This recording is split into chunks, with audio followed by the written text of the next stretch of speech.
Hello, everybody. The lawn gnome is here, and it is time to send in the clowns. If you are new to my channel, I just want to say welcome. It is a pleasure to have you watching us today for the 6th episode of my channel segment called Versus, in which I strategically pit two things against one another with a nice panel to join me who is knowledgeable on the subject to see exactly what will come out on top. Because of the fact that we are about to welcome 2017's Halloween, I thought that it would be such a shame if we didn't focus on one of the biggest movies based on one of the biggest books in the horror genre. And of course, that is Stephen King's legendary monster of a book, if you will. That is it. And going on almost 2 months at the box office is the Andy Muschietti directed film of the same name, It.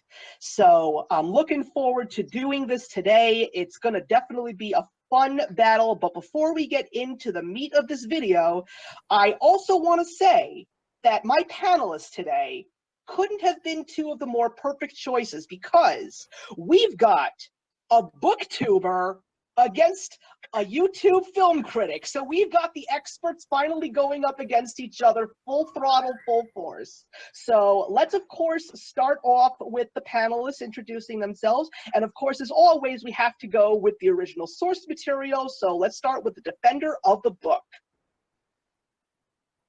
Hello, my name is Alex. I run a YouTube channel called Alex's Fiction Addiction. I am predominantly a booktuber, but I am now starting to branch into my film and TV tastes as well. In South London, so I am the only on this live show, but hopefully I will be able to defend the book of It by Stephen King. Stephen King is one of my favorite authors, so I am quite well versed in his other works as well. So I'm really looking forward to this book versus film battle. So yeah, really excited.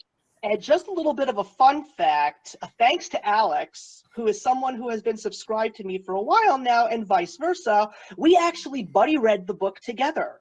Because I knew that that was a book that I had to finally read when I found out the movie was finally coming into fruition. And I'm a firm believer in don't judge a book by its movie. So I just wanted to say, Alex, thank you very much for buddy reading the book with me, because it definitely was a lot of fun. But we also have our other panelist, and that, of course, is the defender of the new film sensation based on the same book. Yes, so hello, my name is Maria, and I host the channel called Cine Club, where I review movies and certain elements of each movie as well, and recently made a video comparing Bill Skarsgård and Tim Curry. I'm here to defend the movie from 2017, which is a harder job, I think, than for Alex, because everybody knows the book is always the best choice, and I have to prove to you somehow that the movie was better. So I am ready for it, and let's get this started. I'm ready for this, Alex. Absolutely, absolutely. And one of the other things that I do specifically want to mention is I'm so happy that we actually managed to stick to our schedule and get this live show going today, because of the fact that Maria is a resident of Puerto Rico. And we all know that Puerto Rico has been going through some really tough times lately. So we want to let everybody know that if you want to help and continue to do what we can to donate to get Puerto Rico back up and running, they're coming together slowly but surely. Let's forget about politics. Let's forget about all of the conspiracy business. This is all about people helping people and getting some good people on this earth back up and running. And I'm glad to know that my school that I work for is doing a wonderful deed by allowing Puerto Rican students who were going to one of the local law schools in Puerto Rico to come to New York and finish their education for free to continue to become brand new lawyers in the workforce. That's awesome. Seriously, Absolutely. It's so great when you hear that other people that had nothing to do with this disaster decide to help. And it means the world to us. You know, we're stuck in so many ways. So when we hear that people are bringing food, or people are collecting money, or, you know, helping move their credits to a different school, it's amazing. And honestly, thank you so much, Stephen. That's such a great thing. Yeah, I was really glad to hear that the place that I was working at was a place that did want to do something like this, which is a very kind gesture. And I feel that it's a little bit more than just giving money. I feel that it's really showing that sometimes we can go above and beyond to get it going, and just make sure that, you know, people who are already trying to follow their dreams in the world of law, just being able to continue to follow that dream and continue on to their path. So we all know that there was a It film before this brand new one that came out in 2017, but it's not, this 2017 one is not a remake. I want to let that be known, everybody, because the 1990 film was in fact a TV miniseries on ABC, and there's only so much that you can do on network television. Granted, we should always let Tim Curry do what Tim Curry does best. And I think that we can both, I think that all three of us can agree on that. But a little interesting fun fact about this new movie: how many years has it been since the TV miniseries went live? 27. Yes, just like in the book, every 27 years, and in the movie, every 27 years, Pennywise returns. Lo and behold, he's returned 27 years after his first incarnation in film. So you are absolutely right, Maria. You're absolutely right. They always say that the book is usually better, although to a certain degree it could be debatable. However, after so many book and film comparison battles on this channel's show already, yet to get one victory. So I'm hoping that you will do the very best that you can, especially considering the fact that you are a film critic here. So I'm really thinking that you will put up a good battle. So we have a couple of categories to go through, and we're going to start off with the atmosphere. One of the few things that a lot of people have said about the film is the fact that some of them didn't really find it that scary. But that's because of the fact that a good chunk of them didn't really read the book. And honestly, as someone who has read the book and has seen the film, it's not all about being scary. It's more so about the atmosphere and the development of the characters. But of course, the movie's tweaked it a little bit, because in the book, the book takes place in the 1950s. In the movie, it takes place in the 1980s.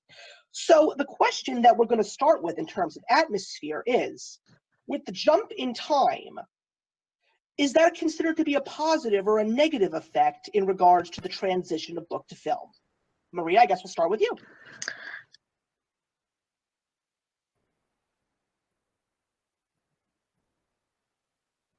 Uh-oh. Oh no, already? Maria, are you still there? Uh-oh. Hang on, are you back? I think she's coming back. Yeah, this is not something that has not happened before. This is something that is not uncommon. Yeah.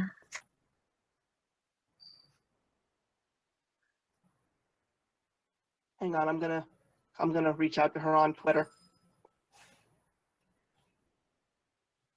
I mean, I guess I could give my piece first. Yeah, absolutely. So I guess we could just start off and go back to the beginning, so we can go with the 1950s. So, I mean, I feel that the 50s setting feels a little bit more otherworldly than the 1980s, if you know what I mean. Yes. Because it was that far, like, you know, in the past, as opposed to, you know, the 30 years ago that the 80s was. Of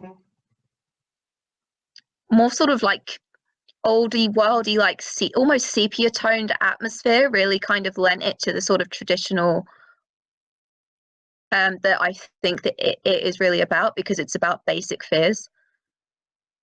You know, that's why I feel that the 50 setting is a little bit more effective if you want to look at it as a horror story. But I totally get the whole, 80s trend right now and stuff like that, and that's probably one reason why they decided to change it. Mm-hmm. I understand that. I mean, I guess another one of the things that I could probably add is the fact that maybe it was because of the fact that most of Stephen King's books were written in the 80s. Maybe it was a nice little tribute to his work. Yeah, that's true. Yeah. Obviously, it itself was published in the 80s, so. Yeah, that is absolutely true. Okay, well, unfortunately, Maria just dropped out again. Oh my goodness, I had a feeling that this was probably going to happen, but we're going to have to try and keep everybody entertained for the time being. I really hope that her laptop didn't crash because she was trying to keep it going. Yeah, yeah. Right. Sorry, everybody, this was completely not in the cards.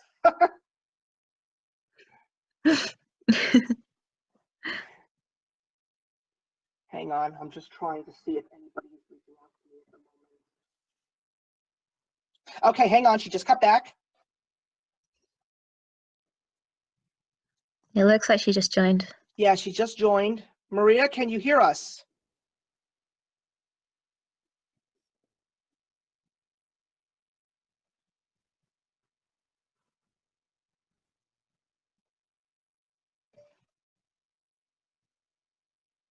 Maria, are you there?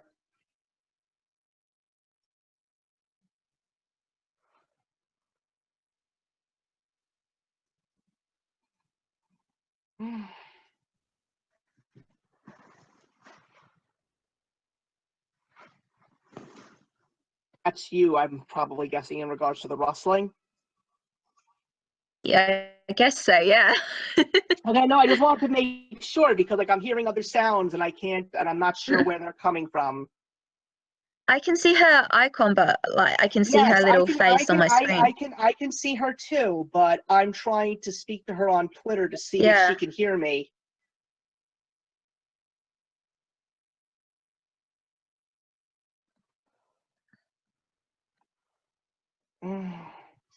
I'm going to try and resend her the link as well. Yeah. I mean, it's too late to turn back now. We really can't. We just can't cancel this right now. We got to get this. We got to keep this going. Yeah, that's fair enough.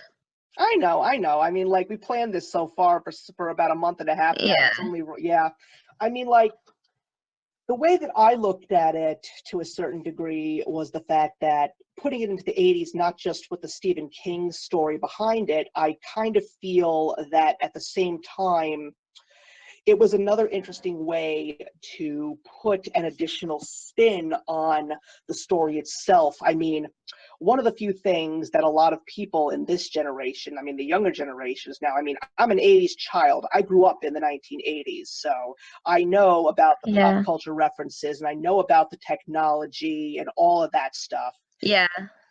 But one of the few things that I felt that was very was the fact that they tried to rope the technology in to the concept of Pennywise just lurking in the shadows and not necessarily just being a present force in front of your face, but rather just being everywhere. The fact the fact that if you watched it carefully, I think that one of the coolest parts of it was the fact that if you listened carefully, he was sort of on the television all the time, and he was on the news, he was on the kids shows, and he was sort of sending messages to the kids, which was a very cool thing to actually think, and I think it added a little bit to the creep factor. I totally get that. Because I don't necessarily know if they saw that much in the book. I mean, I did read the book, and I don't necessarily remember. Maria, are you back? Yes, so sorry. Super sorry. Oh, no problem. It's not your fault. I was doing my very best to fill in your shoes just so we didn't get any boring watchers. I hope it doesn't happen again. Well, we will keep our fingers crossed. My fingers are crossed. But what I was trying to say was, as a person who was born in the 80s, one of the few things that I thought in regards to having the film start in the 1980s rather than in the 1950s was the fact that the technology that was predominant in the 80s at the time was used to the advantage of Pennywise really trying to get inside the heads of the children, probably more than just the children. Like the television sets where he was actually like in the kids shows on the news. It was kind of interesting.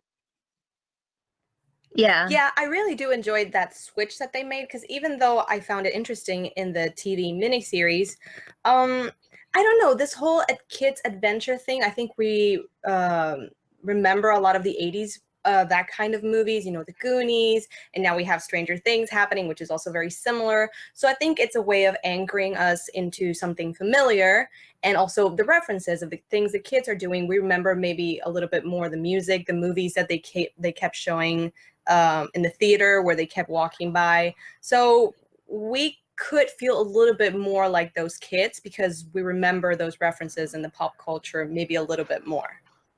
Yeah, absolutely. And Yeah. yeah, and let's get back to where we were already starting, you know, the pop culture references. Don't get me wrong. I mean, if I remember the book correctly, there was a lot of pop culture references from the 1950s, but we also have to remember that when the book came out, it was 20 years, it was 20, 30 years since the 1950s. So it was a time for the readers of the book that was a little bit more familiar. Yeah, yeah, that's true. But again, you know, the pop culture that's referenced in the book, referring to the 1950s pop culture, it's all very classic, very base fears, like all of the, you know, in-your-face werewolf films, and obviously the and see a film called I Was a Teenage Werewolf, and I haven't seen that film, but I'm assuming it's a very and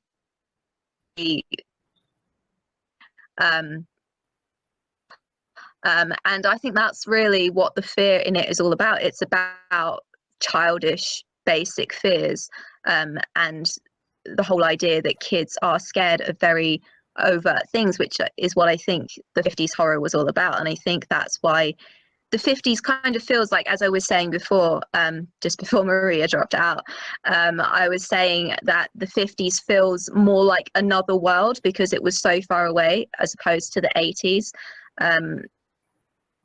Kind of it being set in another world a little bit, if you know what I mean, if we're looking at it as a horror.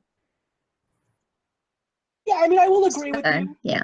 Yeah, I will agree with you when it comes to the 50s. It's sort of like, you know, a simpler time, time that is long forgotten because that was the time that was predominant of the nuclear family. It was when the golden age of television was starting. It was when rock music wasn't so predominant, so there really wasn't something that kids could really lash out against when it came to the older generations.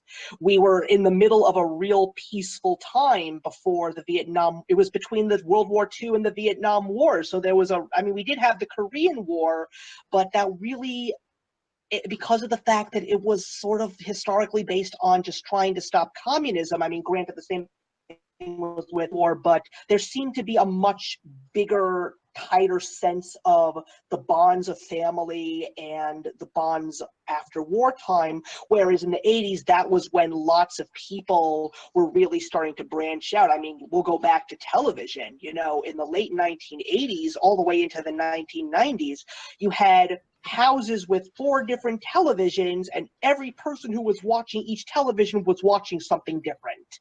Yeah, yeah. I think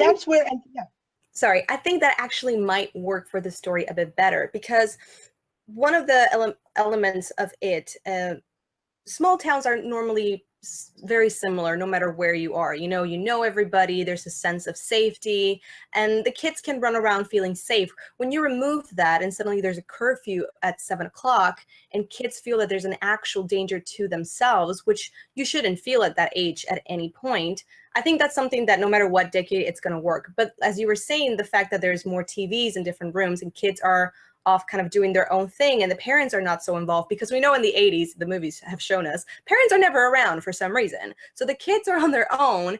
And in this movie, I feel like that's what it works at, the isolation of these kids. If they're weeded out, it's easier for him to attack them. And I think that worked a lot better in the movie than in the book. It feels a lot like these kids are separated. Only the Losers Club, which happens later. And so there's more danger for them than maybe thinking of the 50s and that nuclear family and being very safe. Right, right. I agree with you on that. Let's elaborate a little bit more on the concept of the small town.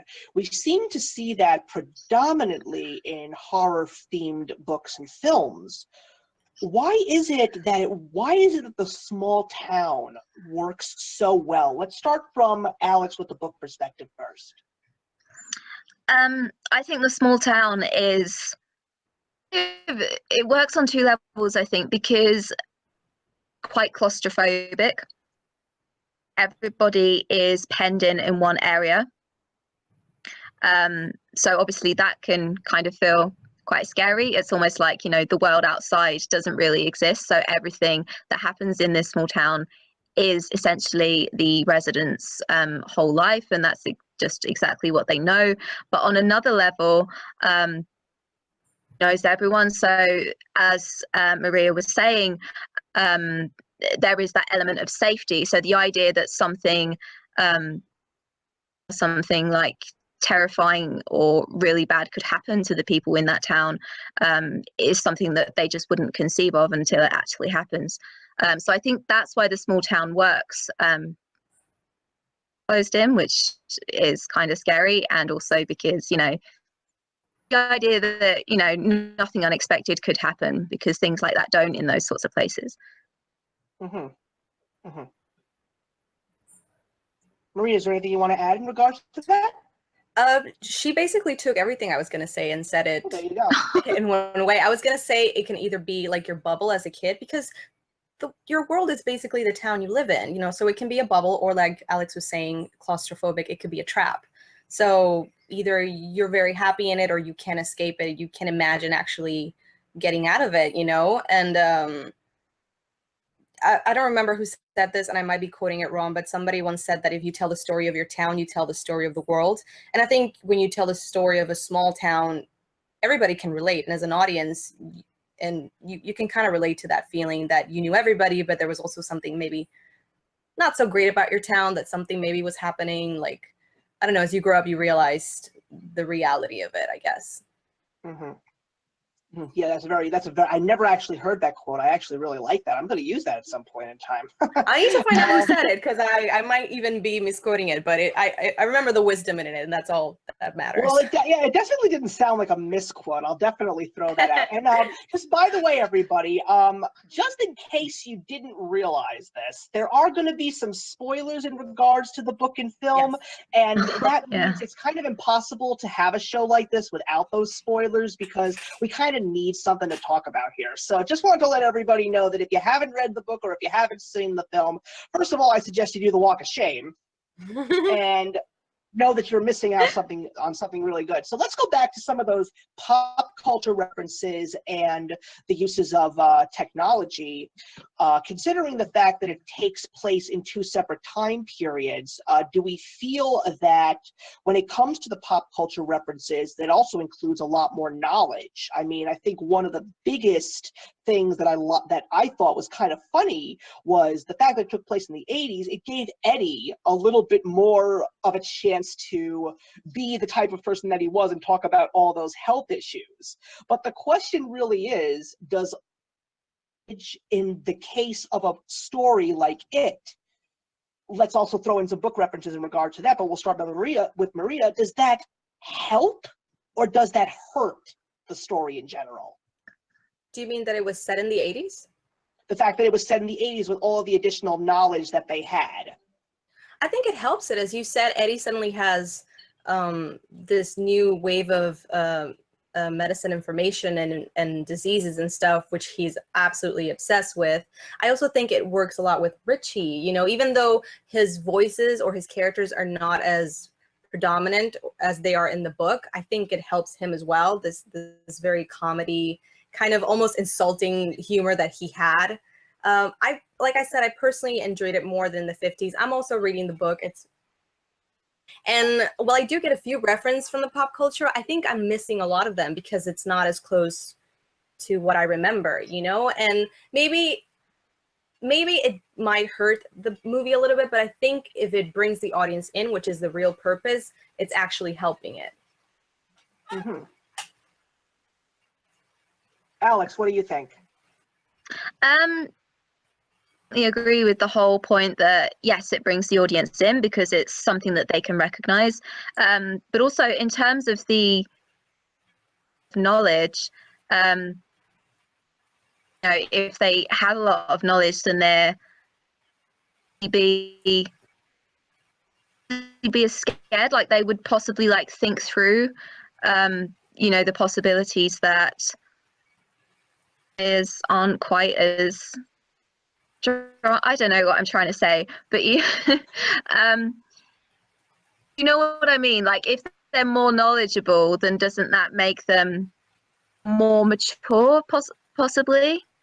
That's a good point. That's a very good point, as a matter of fact. Yeah. I will say, though, no matter how much knowledge I have of anything, if some weird burned creature shows up to me in some dark archives and starts running after me, I'm going to lose my mind and get very scared, no matter what I know about this world. And speaking of and so that I guess that could go right into the next topic, and that's the horror elements. Obviously, we were creeped, but obviously because of the fact they take place in two separate time periods, we do see those fears in different ways. So I guess my question would be, I'm trying to figure out how to actually word the question. Well, how do you feel? I guess the right way to go is, you know, when reading the book or watching the film and you see the horror elements that are within these two separate mediums, how do they pan out in terms of moving the story along, or more in fact, how do they add to the scare factor? I mean, I would say that the whole in the book, I think that a lot of the Stephen King tells his stories and the way that he can create such a descriptive and immersive world, and the way that he describes those horror elements and those horrific scenes, that makes you feel like you're there, as opposed to just kind of throwing it in your face like a film does, if you know what I mean. It really touches me inside, because it just kind of makes me feel like I'm right there and I'm experiencing those horrific things for myself, and I'm obviously using kind of my own interpretations of what that might look like. That's more scary to me than, you know, actually seeing it film. So That's a hard question because, as Alex was saying, and a very big part of the story is your imagination. So the way that you imagine it and the way that you see it could be a lot scarier than what it is. And that's something that plays out through the whole story. I think that while it can be scarier in the book because of your imagination, I think the director took such an interesting approach and decided to scare you, not necessarily in a different way, but didn't like do the same tropes that you're always doing. I feel like every moment that it has an encounter with the kids is memorable to me, and it feels claustrophobic and it feels scary, and such a creative villain. So for example, the whole projector thing, and he's like this huge thing in front of them, and I'm not expecting that, you know? So the way it switches from, you know, the light turning on and off, I think that's incredibly fantastic, and it really actually scared me. And even though I'm sensing his presence, because they kind of build it up, every single moment was very different and memorable and scary in its own way. And I like that creativity that you can add to it in the big screen. Right. Yeah, you're absolutely right. As a matter of fact, that specific scene, the projector, which obviously is not what happens in the book, that's a very big difference right there. But yeah, I think that was one of the parts of the movie that actually did really scare me. I did, because I think it was because you didn't expect it. And that's one of the few things that I always look at when it comes to a movie. It's like, how do we take this one specific element that we may have seen in the source material, and how do we really make it scary? Because in the made-for-TV movie, they went directly out of the book. And to me, it really wasn't that scary.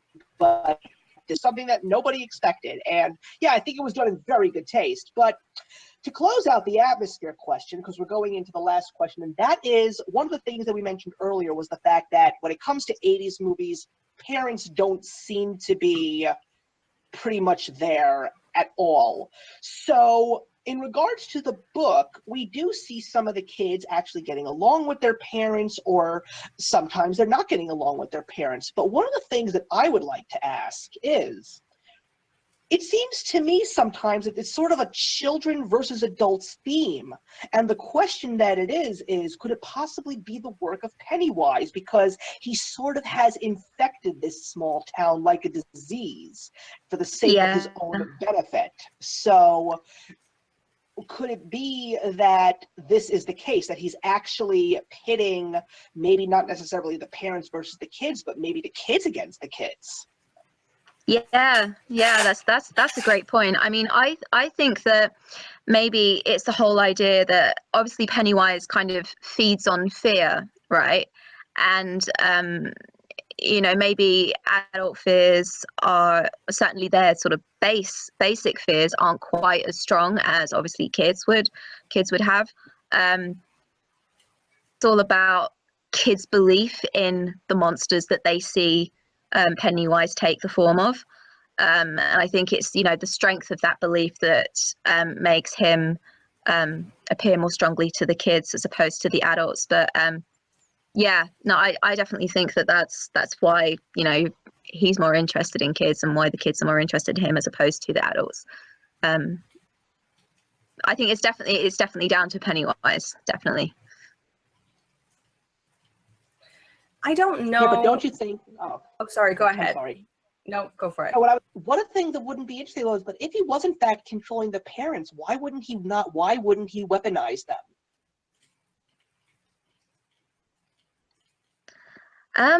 That's an interesting question. Oh. like, what's the best way? What's the best way to lure children into the trap? Their parents tell them to do something. God. No, I See, that's what I love so much about this specific story. There's so many weird ideas that have been popping into my head lately, just thinking about it. Yeah. It's definitely very layered, and I do like that about it. I don't know if there is a direct link between Pennywise and the adults, because from what I can tell in the movie, they seem sort of like from him, like they just cannot see him or understand it. You know, this is something that affects kids for some reason, and as Alex said, it's because, you know, there's a more primal fear when you are a child. You know, certain things get to you way more that you can't rationalize as an adult. So I don't know if it's a direct link, but I do see a sort of forgetfulness and lack of attention from the adults in the story. And I think the fears of each child is a direct relation to the way they have grown up, you know, the way their parents have treated them. So Eddie and his overbearing mother, and Bill and his parents were sort of absent since Georgie's death. So the fears that they have are very related to the parents, but I don't necessarily think it's Pennywise making the parents do those things. I just think it's him taking advantage of that sort of lack of attention from the adults. That's a very good point. Yeah. I never thought of it that way. Yeah. I do also think that it's about, you know, it's about the strength of the belief that the kids have in these monsters, more prominent to them. Childhood, the things that kids believe in is, you know, can be very, very powerful, I think. Yeah.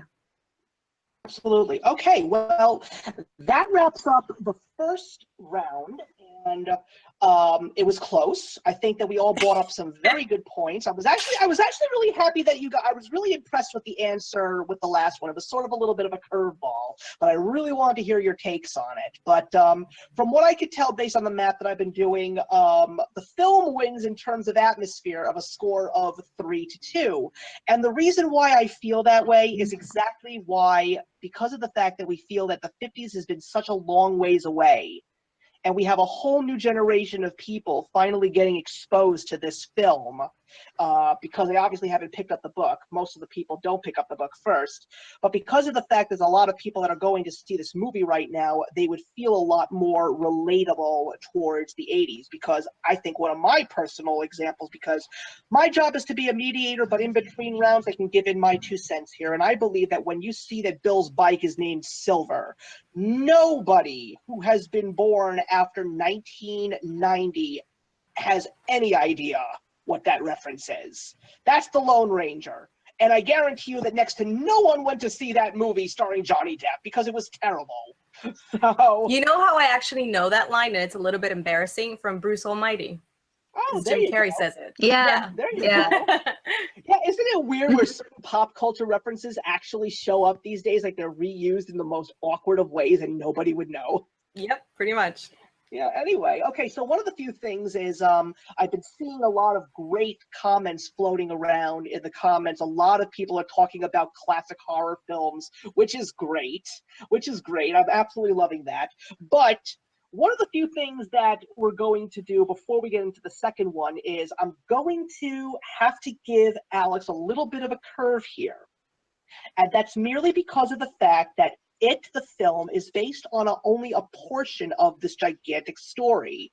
So it's so hard to try and reference things when she has a whole half of this book that needs to be talked about, and we won't be able to do that until 2019. Unfortunately. Yeah. That's a little bit of a That heads does up, suck. everybody. That's a little bit of a heads up, everybody. The winner is not going to be determined today. We have another half. We have half of. We still have one other half to discuss. So I'm hoping that these two ladies will be back in 2 years when we talk about the second chapter. Hopefully. No problem. So let's talk about that, because this is a real make or break point for this story in general. The fact that it is going to be split into 2 movies. Now, this whole trend began with Harry Potter. It was impossible for the Deathly Hallows to be split, to be one single movie, because how many people these days can sit in a movie theater for almost 6 hours? It's impossible. I could do it. I'm sure that I can, but I know that most people can't. So unfortunately, it was the biggest blessing and the biggest curse, because after that, we saw Twilight Breaking Dawn get split into 2, and then it all went horribly wrong. Yes. But the fact that they're doing this with it may be this concept's saving grace. So the first question that I would want to ask from you both on a level, let's start with the book first, because Alex has read the whole story. Is splitting the story a good thing for cinema? For cinema, yes, because of the reasons that you said. You know, people's attention spans are not that long. But I think the connection between the timelines in the book is so strong that there is a very strong argument to not split it and at least have part of the story from each timeline side by side, because the connections between them are just so strong, and the parallels within the characters as well. You can see them more clearly, I think, if you get side by side as opposed to 2 years later. You know, unless you've literally just watched the first part before you go into the second part, I don't think you'd get those similarities between the characters, even though all of those years have passed. So I think in terms of retention and audience enjoyment, yes, it's a good thing that they split it, the actual story, and you just get so much more from seeing the stories, you know, at the same time. I'm not sure it was such a good thing to split it. as much as they have done in terms of this is the kids and this is the adults. Yeah, that's what I think. Okay, that's excellent. Maria, what do you think? Well, I think the book, what really kind of like drew me in is you first get that scene from Georgie, which pretty much everybody knows, and then we're thrown 27 years later. And these characters that I don't know very well all have something in common, and the mention of this thing or saying it came back, scary. And I don't know anything as a reader.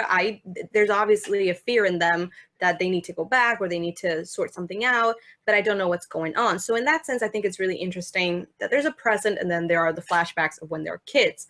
However, after a while, I think it's too much. I think Stephen King did it too often, going back and forth, and I'm immersed now in the kids, but then suddenly there's a huge part about the grown-ups, and I just would like to stick to something. And I think for the movies, it's much better to divide it clearly and very clean cut, because you can enjoy both stories and understand that in 2 years, well, this many amount of years in Derry has passed and they're grown-ups and something else is happening. I much prefer that. I'm glad they did that rather than have a maybe 3 hour and a half movie of the entire book. I don't think it would have been enough. Yeah, it probably would have had to be longer if you want my personal opinion. I mean, I would have made it longer as well, but like you said, who's going to stay six hours in the cinema? No one's going to do it. So then you get some sort of watered down version of something that's actually really great. Mm-hmm. Exactly. Yeah, I can't disagree. I can't agree with you more on that. But at the same time, here's where I'm going to throw a curveball your way, and this is where Alex is going to run with this. The fact that we are going to wait another 2 years for the second chapter to be told, the fact that we haven't even seen the adults at all in the first movie. I mean, I personally feel that the best way that this film could have ended was at least see Stan's death at the very end of this film, because we get it at the very beginning of the book. Yeah. So not only does that add a little bit of a cliffhanger, but does it at least start to rope the fans in to start feeling like, oh my goodness, it's happening again to them as adults? Like, we start to get a little bit of a feeling towards them. So as someone who's read the whole story, if you didn't even see the adults at all, would you have that exact same attachment to these kids 2 years later as adults rather than even seeing them as kids again? Well, I thought about this a lot, and sorry, we're doing all the spoilers, but in case you don't know, the movie ends with the pact. You know, they do the promise, they go their separate ways, and that's kind of where it ends. And it ends in a really sweet note with Bill. I would have loved that scene with Stanley or is taking a bath or whatever. But then I keep thinking about it, and I think their cliffhanger is that it ends with the title and it says Chapter 1. And if you don't know anything about the story, you're suddenly thinking, what do you mean Chapter 1? Like, what's going on? Is something else going to happen? Does it actually come back? So instead of trying to cast somebody that maybe they were not going to be around later, or, get this whole other story figured out, I kind of like that it's like, oh, the end, but is it really? Like, you don't know, except we do know, of course, there's another part. But I do enjoy that it ends their childhood, and then we have something else to look forward to completely. Mm-hmm. Alex, what do you think as someone who knows the rest of the story? Yeah, no, I do agree with you that I think they should have had a little taster of what's to come, as opposed to just having the fact that this is the first part of, and also I think that I'm guessing that this probably was intentional, but within the book you get it's like a coming of age story, if you know what I mean, because you see them literally grow up and you see how they're the same, how they have changed. So I think you obviously lost that by having the two parts completely separate with 2 years between them, because I don't think people would remember all of those little similarities in the kids when they see the adults in the second part. So I think you would have lost the whole, passage between child thing, unless they, somehow do that really, really well. And there are nods to the first part in the second part. We won't know, obviously, until that comes out. Right. I just want to make sure that you finish saying stuff because you were breaking up a little bit. So I just want to make sure you're finished with your case. Yeah. Everything good? Okay, good. No, I will definitely agree there as well. Now let's ask another interesting question in regards to the story, considering the fact that it's going to be split. There's a little bit of something in the rumor mill going around that after the second film is done, they are planning to make a special edition home video release on Blu-ray, and obviously it'll most likely be on streaming services as well, where they're going to take both of the films and interweave them in the order of the story in the book. So basically, you will get officially the complete story as one. However, do you feel that it is better to keep them separate, one by one? Advantageous thing. I think going back to what I said, I mean, if they interweave them together, I think you would get of them, you know, being affected by all of the things that have happened to them in the years between. I think it would be a pretty good thing for them to interweave it, because it would be more like the book then. You know, you'd get that whole sense of them, you know, as they grow up, how they change. It'd be a good thing to interweave it.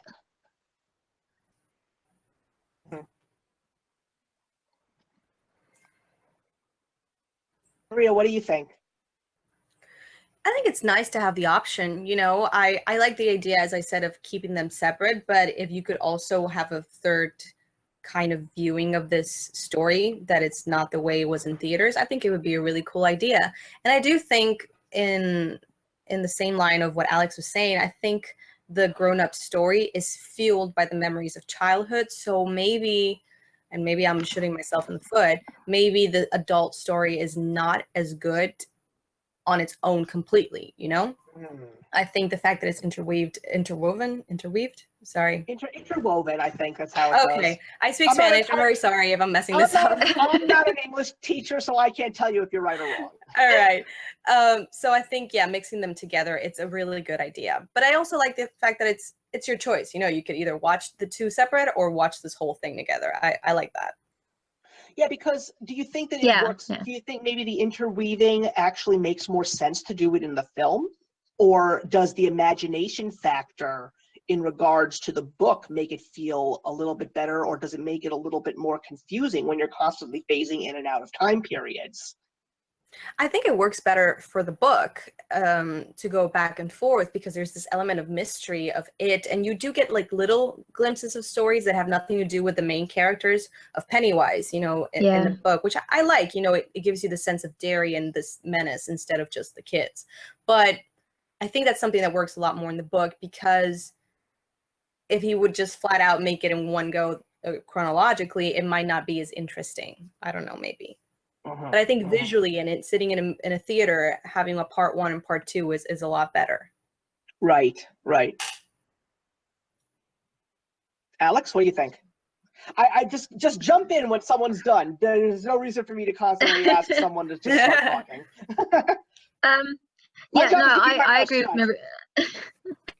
I agree with Maria that I think, yes, it does work better to have them side by side in the book, because, you know, as you said, it does add to the mystery, you know. And I mean, I didn't get confused, you know, when they had like a huge chunk from the 1950s and then a huge chunk from the 1980s. But I totally understand that perhaps wouldn't translate as well to screen as I think it does in the book. You know, I think if we're talking about and certainly the whole, it's much easier to get the whole coming of age element, having them side by side, I think, because, you know, having them one by one, you forget things. Of course you forget things, and certainly within 2 years people would.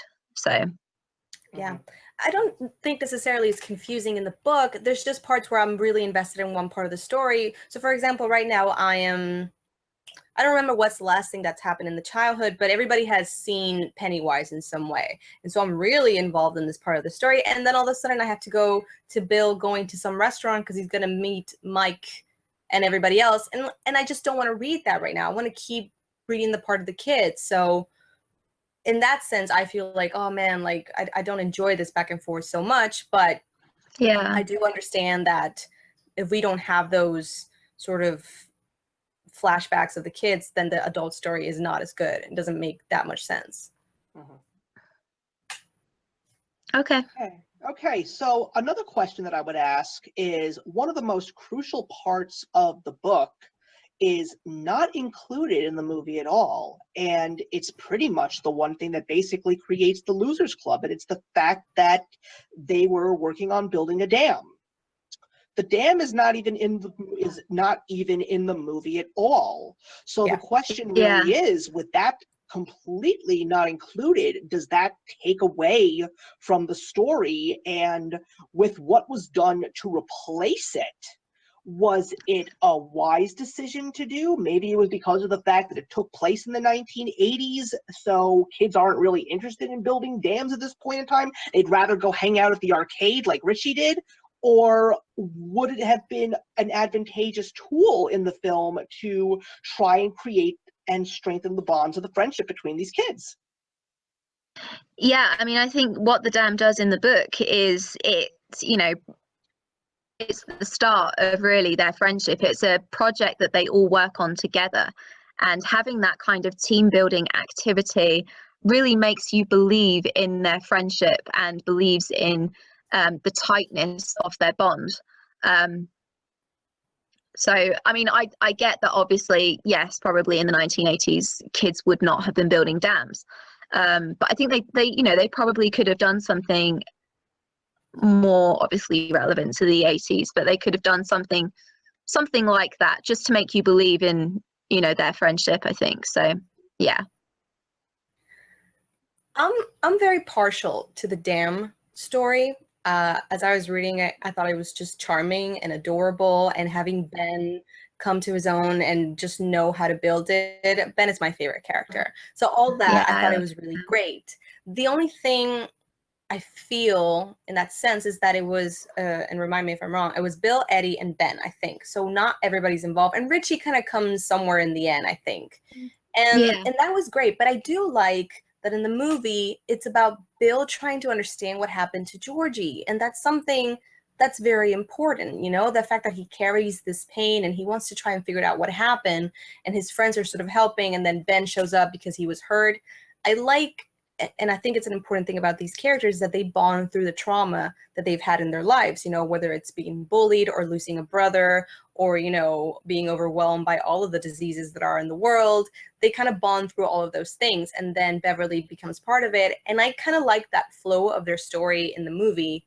Not to say that I don't like it in the book, it's just different. And I think it was a good approach to maintain the story focused on, hey, Georgie died and his arm got bitten off by something. We just don't forget that. And trying to continue and find that, I think it was really important to show it. Hmm. Yeah, no, I totally get that. I mean, yeah, I hadn't thought that, yes, the thing that bonds them in the film is trauma, but yeah, that's very true. It's something very physical that they've managed to do together, and they've had this big achievement, what they think is a big achievement of building the dam. So I think it's just a case of the time periods being totally different. Yeah. Mm-hmm. That's a good point. And I haven't finished the book yet, but I like that Bill is trying to study the sewers and the map of it, and I don't know, and he tries to show his dad, and his dad shuts it down. Does he start doing that at all in the book at some point? Yeah, he does. Okay. You don't really see a lot of interactions between the kids and their parents in the book, to be honest. It's something that, but it's not. This is a scene with Bill and his dad talking about the sewers and stuff. So, yeah. Yeah, if correct me if I'm wrong, but it was pretty much to a certain degree, whenever, like, Bill's father just didn't want to really focus on Georgie. They just basically said, listen, he's gone. Yeah. We just have to move on and just live on life. So it's to a certain extent, it was done that way. Yeah. Mm-hmm. Yeah, that's right. Now, if the dam was in fact in the book, in the film, would it have been something that people would have appreciated? I guess that's another important question. Like, probably one person would say, "Why are they building a dam? Don't they have better things to do?" Well, possibly in the 1980s they would have done. So, yeah, again, I think that's possibly a product of them being 50s kids in the book. You know, that's, I'm guessing, what kids got up to during the 1950s. So, You know, I'm not entirely sure. I think what happened was they exchanged the dam story with the whole scene of them jumping into this lake. And the whole feeling of having fun and feeling safe, it's that scene, you know, when Beverly joins them and they're having fun, and then we get that sort of glimpse of the turtle, which means something, but we don't know from the movie. And I think that was switched. I don't think it would have hurt the movie at all, because as a kid, I remember doing silly stuff in the backyard. Like, we used to have hammers and try to dig up quartz from there's a mountain behind my house. And you would have considered that ridiculous, but we had a blast, you know? We thought we were scavengers and we were spelunking or whatever. So I think anybody would have understood that kids just do projects and have fun, and it doesn't matter what it is. Right. Yeah, absolutely. Absolutely. Well, we finished the round, and I gotta say that, Maria, you made a good point, and that's why, honestly, I think the book takes it better in this case. I think that the book is good in regards to the story, because I just feel that the dam is, to me, something that brings them closer together, and I think it's because of the fact that there are some elements in the film that do work very well. There's that point in time where they actually split, and honestly, to me, I was a little upset that happened, because that was like, it's not something that I wanted this. It was like, you didn't want that. You wanted them to keep growing and growing and growing, and that's what the dam does. It's you're building. They were physically building a friendship. Yes. Through the dam. That's the way I looked at it. So that's where we're going. So we're tied up right now. That is pretty awesome. That means that we've got a nice little battle going here. We got a couple of questions in regards to the next film, and I guess I'll just let everybody know at the moment they have not done any filming. All I do know is that Andy Muschietti will be directing. They are in the middle of casting the film. I'm just hoping that they do this right. But anyway, let's get into those characters. Oh, yes. And I think we have a lot. I think that this is where we're going to have a real great deal to talk about. We're hitting the 1 hour mark, by the way. It's almost 3 o'clock. We're making good time, which is great. But let's start without any hesitation and talk about those characters. Let's take a look at the interpretations of these characters in the book and in the film. Let's talk about the formation of the Losers Club. It's very different than in the book than it is in the film. Yeah, it is, because I mean, in the book, only Bill and Eddie are already friends in the book. And I think Richie comes across them very early on, and then finds them after he's been chased by the bullies, and that's how, you know, the core of the Losers Club comes together. They kind of they didn't really know each other all that well, did they? No, they didn't. Sort of, yeah. Yeah,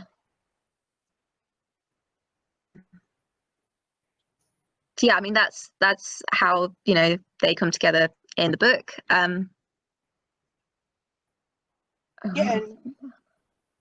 Yeah, don't worry about it. We'll continue. We're gonna continue with that. I mean, like, I just remember specifically in the movie that 4 of them were already friends. Yeah, it seemed like that was already established. Yeah. Whereas in the book, you know, you see them all, you know, individually, and then you see how they come into play and how they come into their specific roles, I guess, within the Losers Club. Whereas I don't feel you really got that as strongly in the film.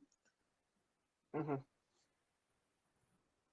Yeah, it does feel a little bit like there was already a core group of friends, and then there were 3 more additions, which I didn't hate, but yeah, it doesn't feel like the formation a club per se.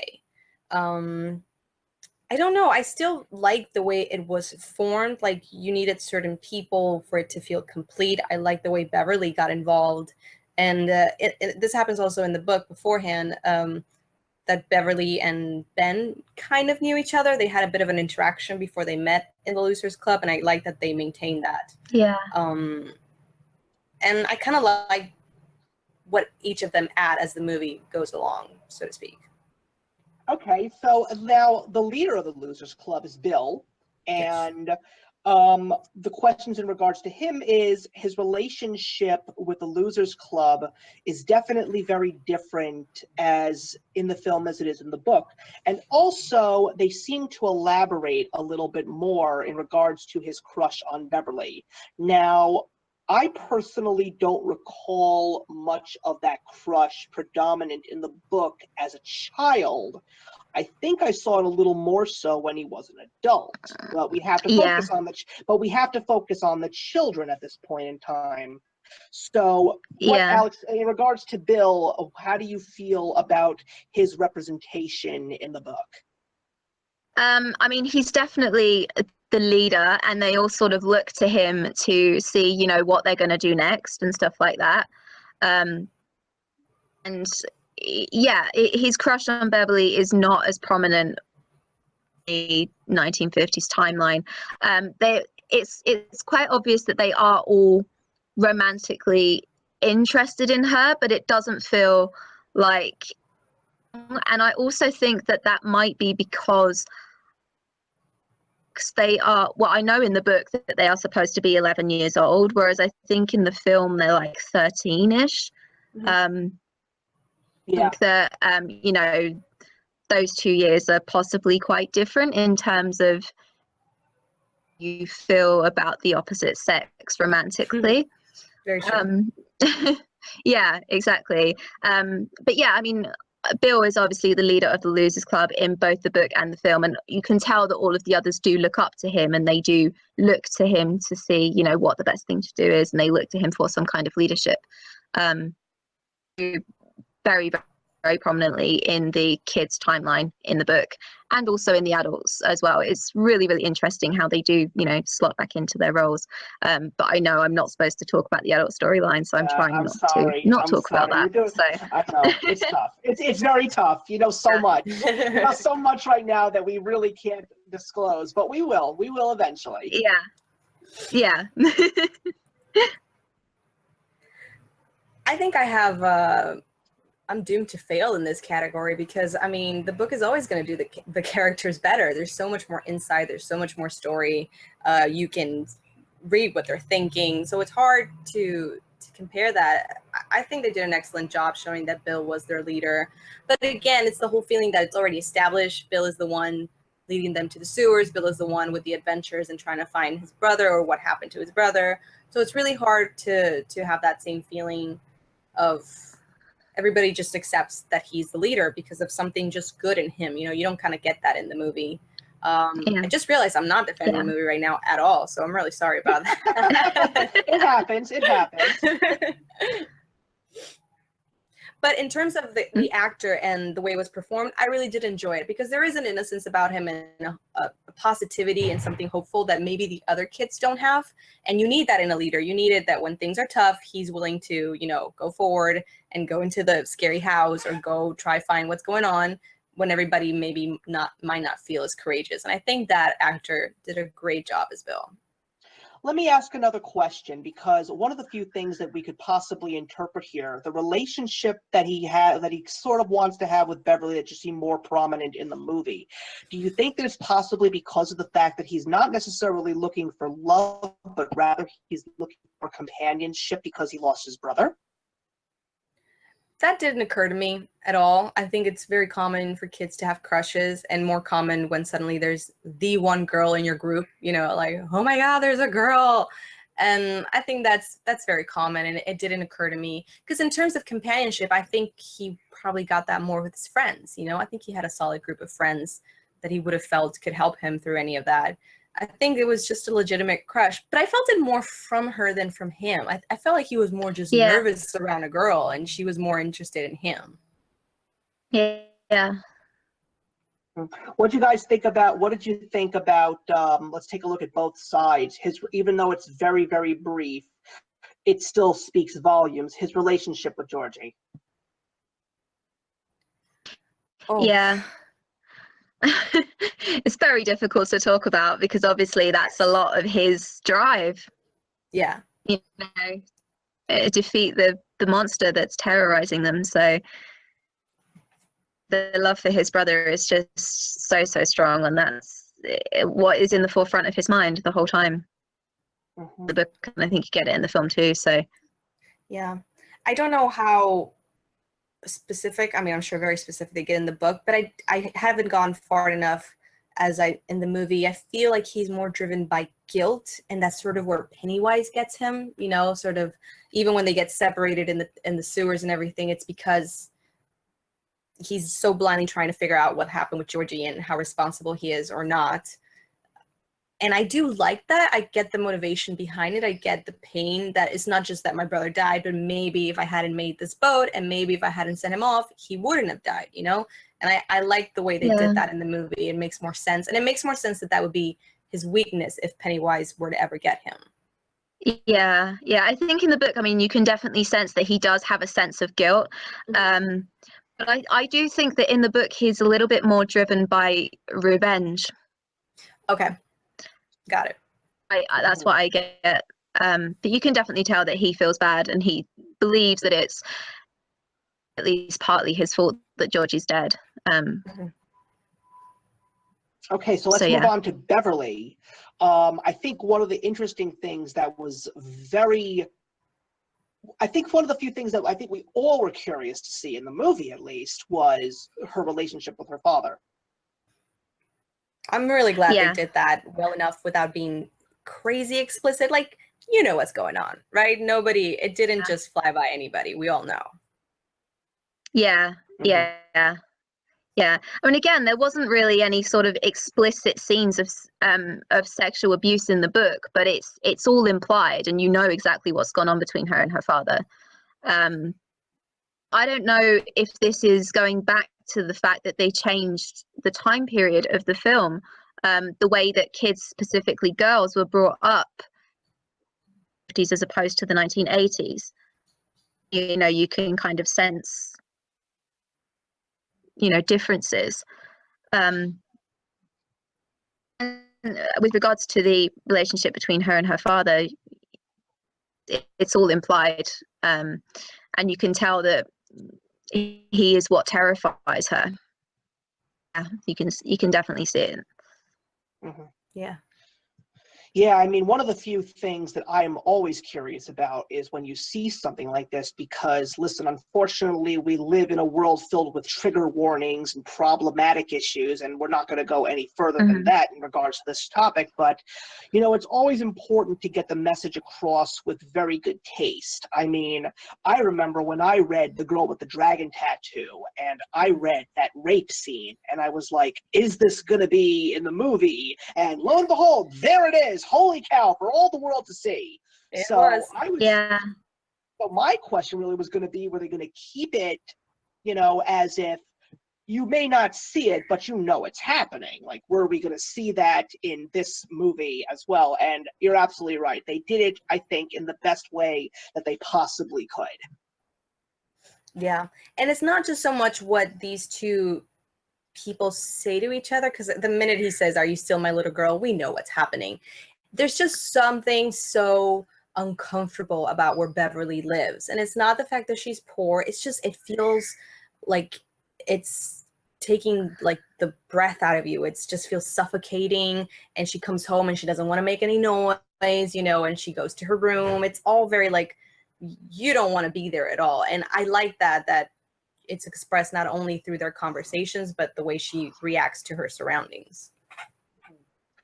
Now, another very interesting thing is in regards to Stan and Mike, because Mike obviously is a little black boy and Stan is a little Jewish boy in what I like to always refer to as Bumblefuck USA. So The question What exactly is that? Where is that in the map? Yeah, it's basically the terminology used for the place that's basically in the middle of nowhere, or the Okay. or the boonies, or whatever you want to refer to it as. But you know, there's definitely a predominant factor in regards to people who are not like everybody else in the community.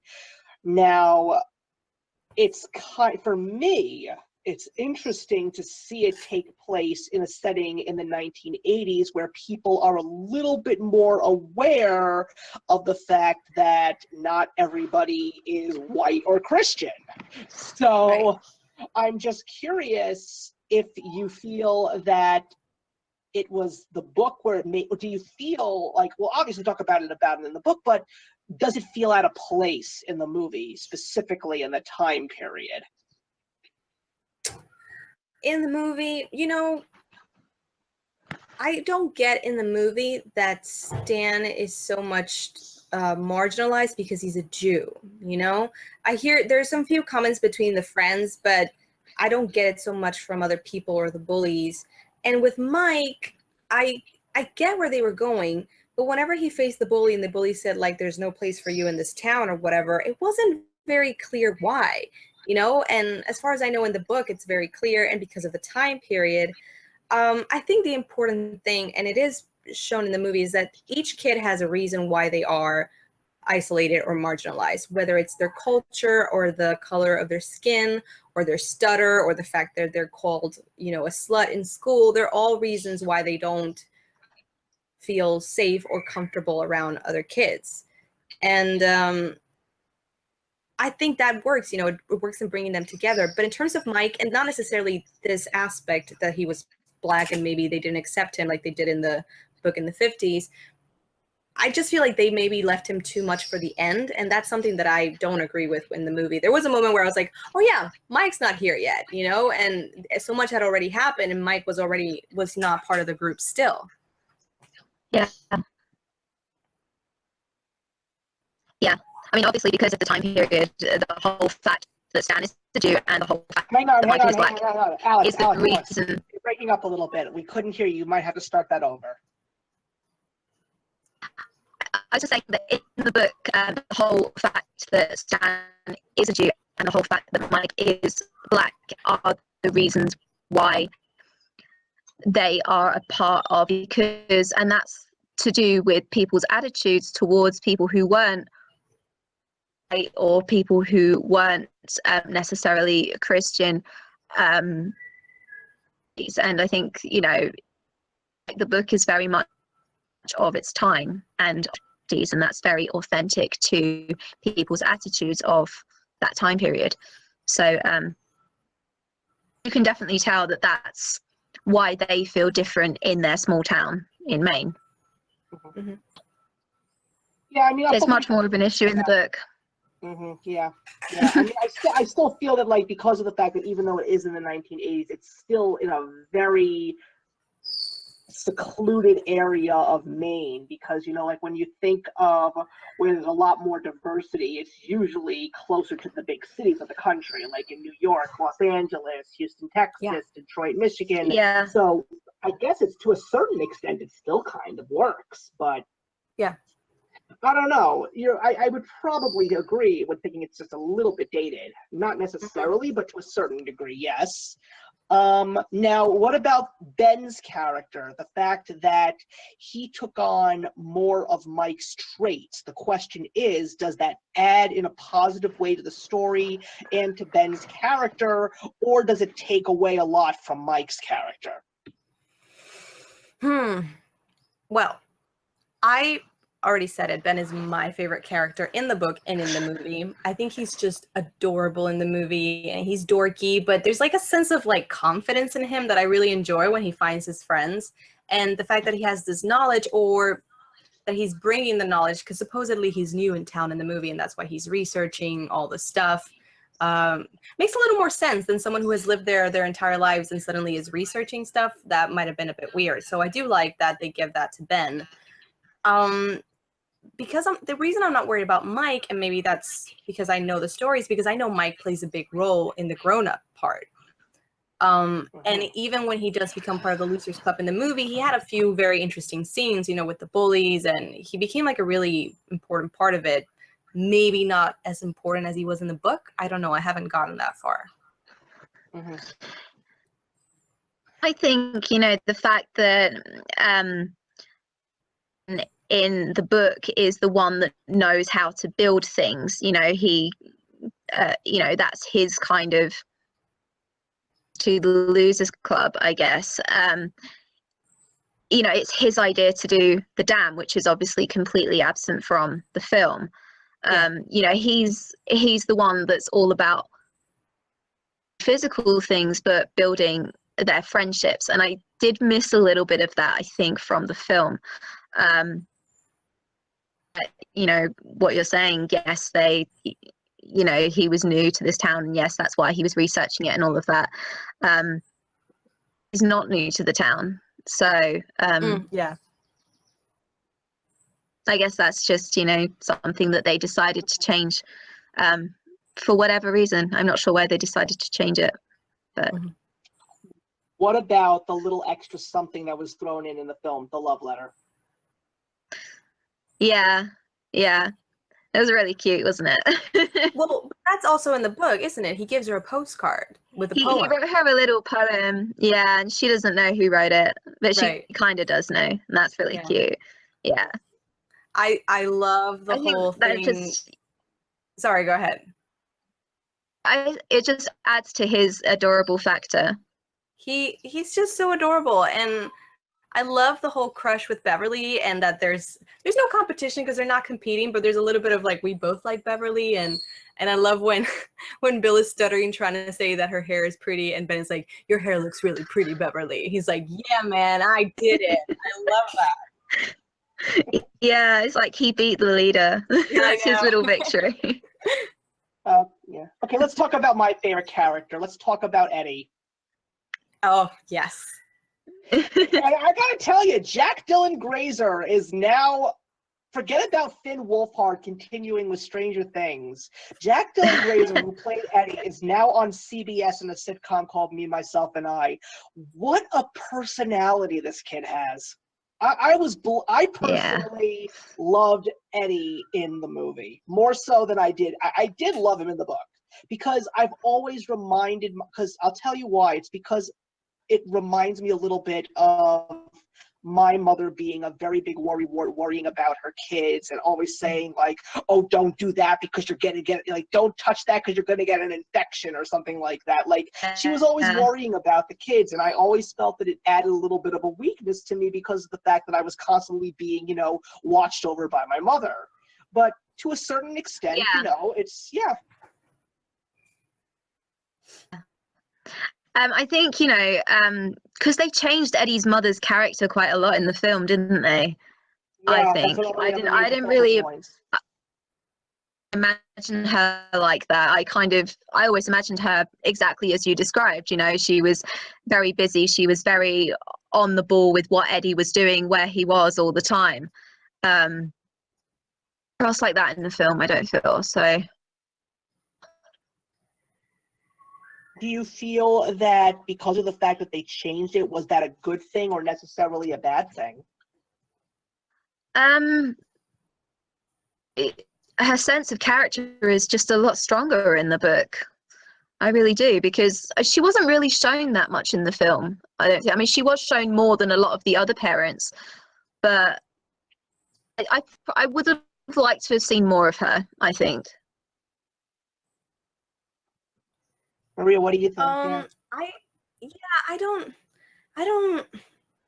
get that she was different, but the minute I saw her, I totally understood that he was living in this sort of like sickly and like lazy environment, and the whole like, come and give me a kiss, you know, it's still a way of showing, you know, that she's steering the ship, and she's like overbearing over Eddie and everything. I think Eddie had one of the best developments as a character in the movie, you know, the fact that the whole placebo thing happens and he realizes it. And that's one of my favorite things about Eddie, that Eddie has sort of like an inner quiet strength that he doesn't realize it Yeah. because he has that voice in his head all the time telling him he can't do things. And I like it that maybe the mother's not there, but he has the alarm all the time telling him to take his medicines, and it's just a big thing for him all the time. And that kind of changes near the end, and he confronts his mother. And I think more than every other character, well, maybe not Beverly, but more than the other boys, I like the change in Eddie and the way it was shown. If that was a cat that I heard in the background, I think the cat agrees. It's not. It's my parrot mimicking the cat. So thank you very much. That is so cool. Yeah. That is fantastic. Okay, so the final thing, and this is where I think we're going to get even more interesting. Let's talk about Richie. Oh, Richie. Yeah, because I don't even want to speak about this part. I want you two to just run with this one. Let's start with Richie in the books. I mean, he's the clown, isn't he? I mean, I say clown, you know, what are you talking about? A class clown as opposed to a scary murderous clown. But yeah, I mean, obviously he brings a lot of the humor. Really enjoy him more so as a kid, because I just think that he, you know, he kind of G's them all up with his funny voices and all of that kind of stuff, and he just kind of seems to be almost like sunshine in makes them laugh when they need to laugh, and he's just, I think he's the happiness in the book. I do have, you know, issues with the way that they chose to portray him in the film, but I know you're going to talk about that, so. You mean in the completely different way that they decided to show him in the movie? Yeah. I do. Yeah. I love Richie in the movie. Honestly, I do, but it is very different from the book. He's more of a dick in the movie, and he's still very funny, and to us specifically, because he kind of takes you out of the tension, but he's a lot more mean to them.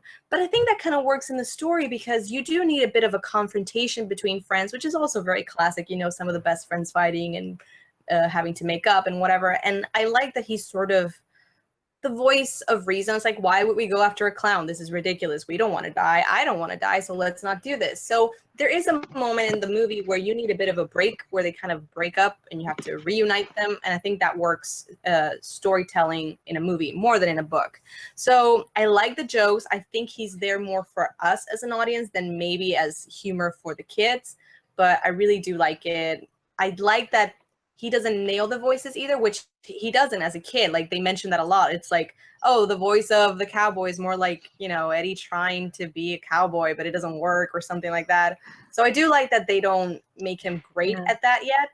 But I liked him. I think he brings a bit of a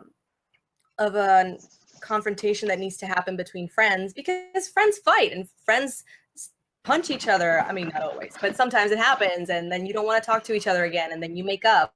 And I think that was important to show that even though we are friends, we could have our ups and downs, you know? Yeah. Yeah, I was curious about how we were going to take that whole thing, the fact that he came off as somewhat of a divider in the story rather than someone who was alongside with the unity. Yeah. Yeah. Well, that's it, guys. And it was, again, surprisingly enough, very close. Very, very close. I'm not believing you when you say that. 4-3 in favor of the book. There you go. But we were close. Okay. Okay, so now it's time to discuss another specific character who still had yet to be talked about. And should we start? Oh, that is so cute. I really need that Yes, part. he has been very, very patient. Let's talk about Pennywise. Yeah. Because this I'm excited for, because this character is such envelopment of an imagination going completely off the rails. Oh, yes.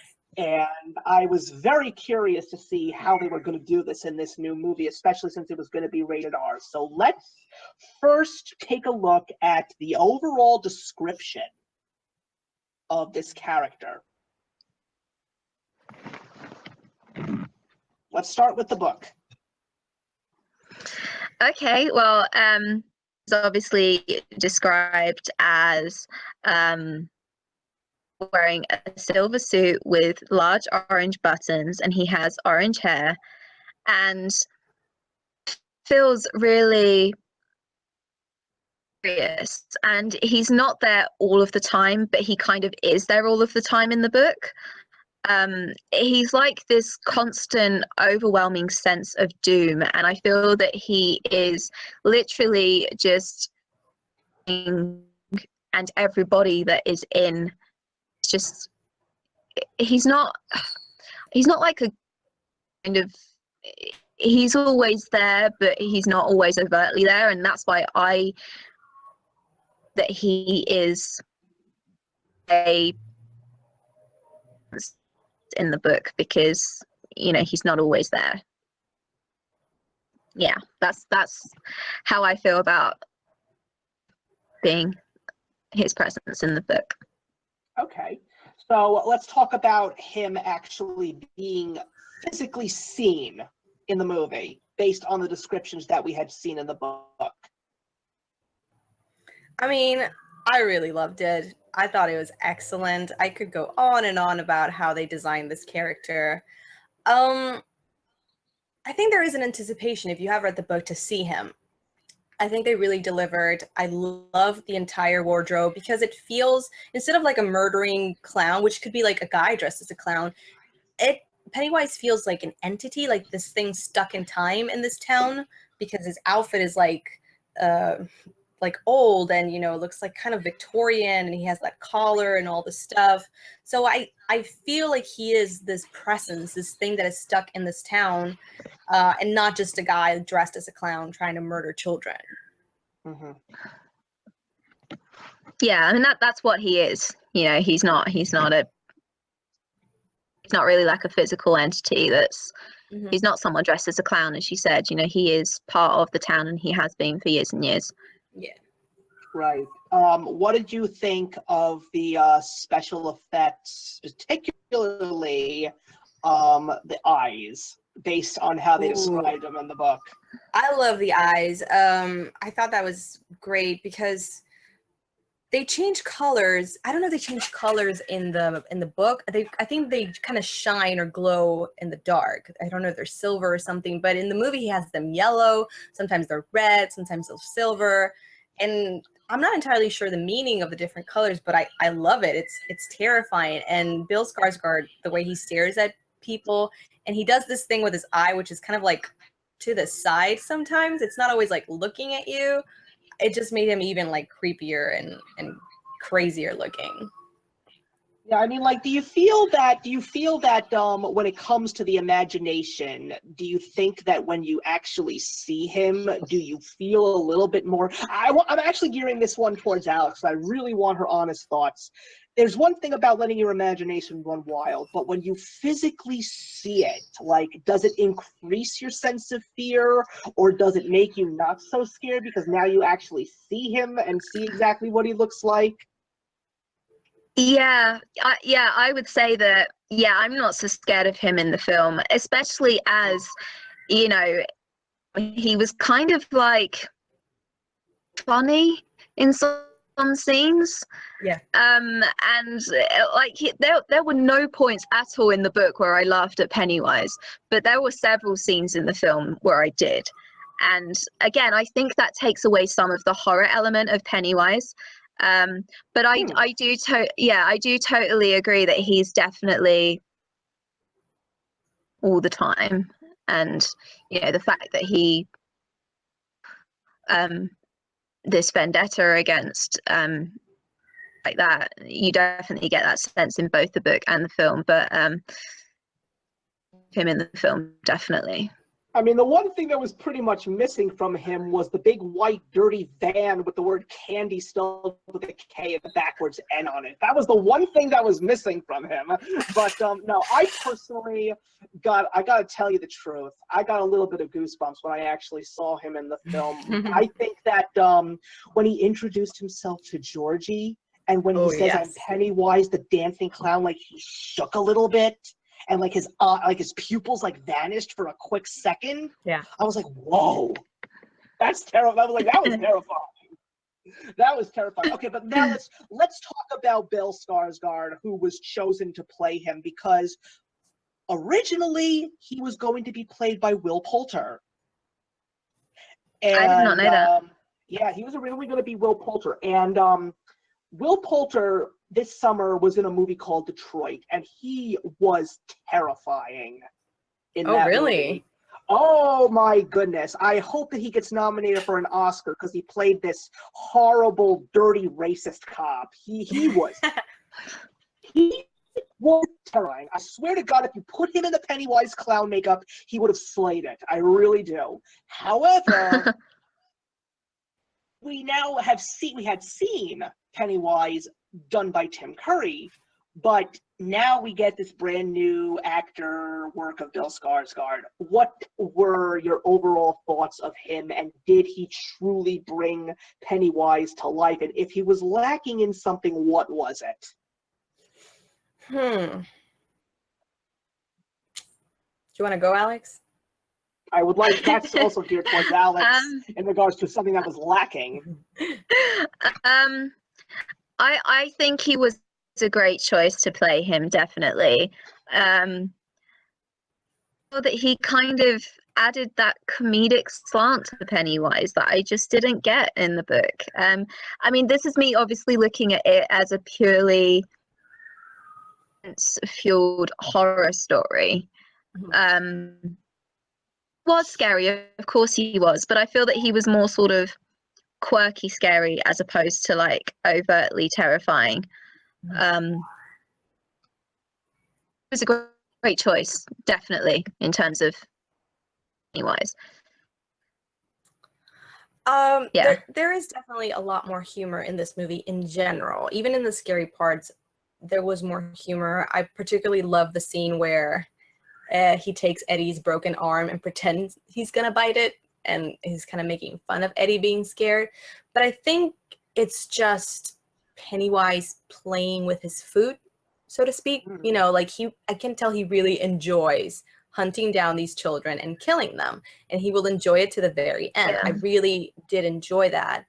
But you're right in a sense that maybe he doesn't seem as scary. I just find him so badass. I think he was such a great choice and did something so different with the character, and physically as well. I feel like he looks so huge next to these kids, and I don't know if it's the suit. I mean, he's very tall, but he just looks like he could overpower them at any moment. And again, I enjoyed the scary scenes with him, and I enjoyed the way he treated the kids, and there was always something so manic about him that I think it kind of balances out the humor a little bit. The same way I feel like the Joker had funny moments, but it's because he's crazy. You know, it's not because he's trying to make you laugh. It's because they're insane. And I felt that from Pennywise.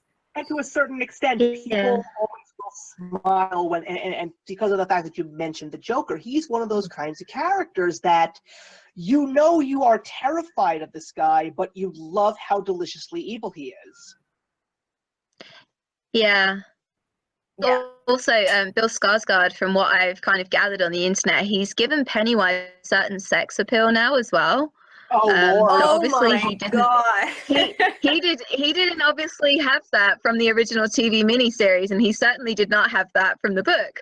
So obviously, there's that whole element now. You know, people are attracted to Pennywise, which if thing you to like think about. clowns, I mean, you know, whatever you like, fine. I didn't get that though. I've got nothing. I've got A lot of nothing people on did, that though. topic. I've got nothing. I didn't even know that. I mean, I don't know. Maybe it's just the appeal that maybe women just like a guy with makeup. I don't know. I don't know. This is something that Bill Skarsgård has brought to the character, and I don't know. I mean, I don't know. I mean, there's lots of women at Kiss concerts, and they wear tons of makeup, so. This is very true. If that's your thing, it's your thing. David Bowie, you know, like, some girls like a guy that dolls himself up like that, I guess. Female, there's also tons of female juggalos, I guess, you know, for Insane Clown Posse, who knows? Anyway, let's talk about a very crucial point of the story that actually, of course, involves Pennywise, and I'd really like to know your takes. Obviously, you will know which side to take, and that is photo album versus film projector. Yeah. I think the photo album scene was much more sort of keep you up at night scary, whereas the film projector was very sort of like, it was jumpy horror, you know. Yes, it was scary, yes, it made me jump, but I think the way that blood just sort of seeps through Georgie's photo, and the way that obviously when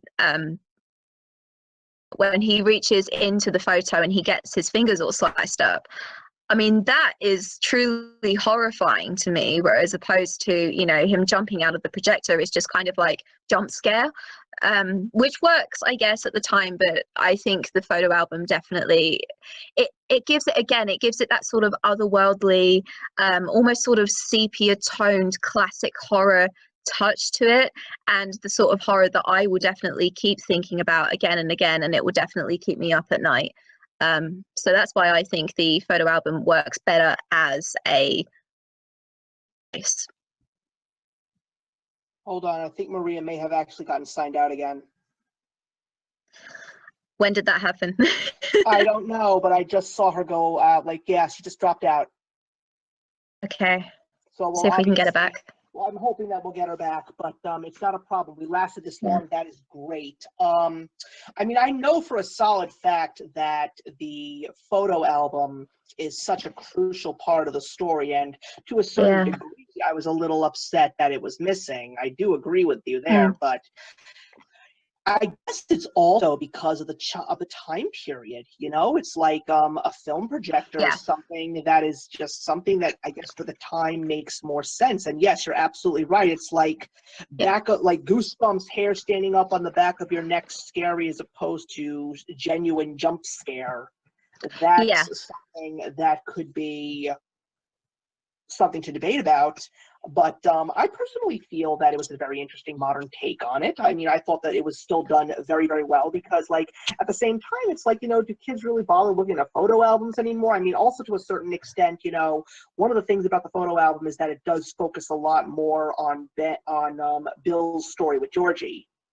Yeah, that's where he first finds it does, Yeah, and also let's talk about, we didn't really focus too much on it, but let's talk about the opening sequence. You know, like it's the most crucial, one of the most crucial parts of the book. Now that you actually see it in full form in the film, what did it take away from it? Did it add something to it? I mean, it was actually very closely followed to what actually happens in the book. Yeah, I think that it was to it, I think, because I could sort of see it playing out. I mean, the book was very much in my mind when I went to see the film, so something like that to happen, and that is what happened, because it did stick very closely to all sorts of material is yeah, I really enjoyed it, and I knew that as soon as that opening scene, you know, played out, I thought that this is going to be a really good horror film. And obviously you have that horrific. Maria is back, and sideways. Oh, there we sorry. Go. There we go. No. You're back. Okay, so we basically, so that wasn't too terrible. We were just focusing on, I gave my thoughts on the film projector. I personally, I mean, if you want to add some more to it, I think she may have gone back out again. Are you still here? I'm here. Okay, good. Okay. I was basically saying that when it came to the projector as opposed to the photo album, I felt that it was a little bit better specifically for the time period. I was like, how many kids do in fact look at photo albums? I mean, to a certain extent they did, to a certain extent they don't. But also one of the few things that the photo album played a significant role was Bill's connection to Georgie. So my question to you is, what did you think of the film projector as opposed to the photo album with the seeping blood? I don't think visually it's necessarily as great, the fact that there's blood coming out of a picture.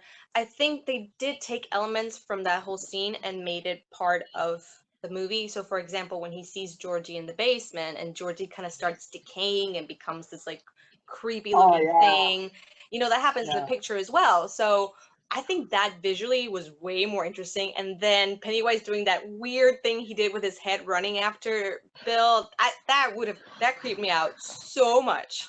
And I thought it was way better than, like we said, maybe looking at a photo album. I think the projector is cool because it's sort of like slowly changing, and then you start seeing Pennywise and it's creepy, and then it's dark, and then it keeps like, as it falls as well, it does a few more clicks. I preferred that a lot more than the photo album, even though it has a lot of meaning in the story. Hmm. And we obviously, I think we can all agree that, because Alex basically said it perfectly, they didn't change the opening sequence one bit in regards to the death of No. Georgie. Yeah. But is it better But do you think it's better seeing it rather than reading it? That's another question that I'd like to know. Well, I think this is a matter of what you did first. Did you watch the movie first or did you read it first? Because Mm. I, think the whole scene in the book is terrifying, honestly. And I know what's going to happen, and it's still terrifying because you are seeing it through Georgie's eyes. And they tell you the last thing he thinks of or the last thing he feels. That being said, I was super impressed in the movie that they went all the way. Like, as soon as he bared his thousands of rows of teeth, and then Georgie didn't have an arm, I was like, damn, they really went for it. Yeah, I'll tell you guys a little bit of a fun fact. I actually almost cried while watching that because I just knew that Georgie was going to go, and I like the little boy, even though he has such Yeah. a small role, he was so cute and so Yeah. innocent. I was like, oh my God, he is going to die. Like, no, no, no. Like, I was It waiting was for, I was like, awful. even though I knew it was going to happen, I was waiting for Batman to show up or something like that. Every time I hear that part of the story, I'm waiting, oh, he's gonna be fine. But then this actor, he was so darn cute, and then he did this thing with his Yeah. tongue, Yeah. like when he was trying to reach for it and he would like stick out his tongue. Like, it was so much effort for him. I was like, oh, this is so sad. And oh my goodness, Pennywise in that scene is so terrifying when he goes like, here, I'd be like like, just nope, like emphasizing. you I keep was it, like, man. wow, like that was fantastic. I did, and I loved how in the beginning when he first comes. Yeah, and when he first comes up into the scene, he's like, "Hiya, Georgie!" Like he actually sounds like goofy and funny, but then, oh my God, like holy cow! He did Like great. I'm sorry. Tim Curry doesn't even hold a candle to Bill Skarsgård in regards to that scene anymore. I'm sorry. It's not the So same. let's talk about the Losers Club in regards to how they each individually view Pennywise for the first time. And I think one of the more interesting things that we probably want to touch about is how they changed Richie's view because he is afraid of clowns. Yeah. And yet he is the clown in the club. I mean, that's pretty interesting, right? Yeah. Yeah, so obviously that throws up a ton of questions. I mean, is he scared of something within himself? Is that what it means? Or, what's going on there? But also, it touched on the whole reason why he was afraid of clowns. In the book, he's afraid of the monsters that he sees in films. He's afraid of the werewolf and all that, and we can see where that comes from because we know that he's seen the film. Whereas, at the point where we find out that he's afraid of clowns, he hasn't even seen Pennywise at this point. So where does that fear of clowns come from? Now, you kind of broke up a little bit there, but I did actually understand what you were saying. You thought that Me too. Yeah, you pretty much were saying how ironically the fact that he is actually the clown of the group and yet he is afraid of clowns. Yeah. And we felt that actually added something a little bit to it.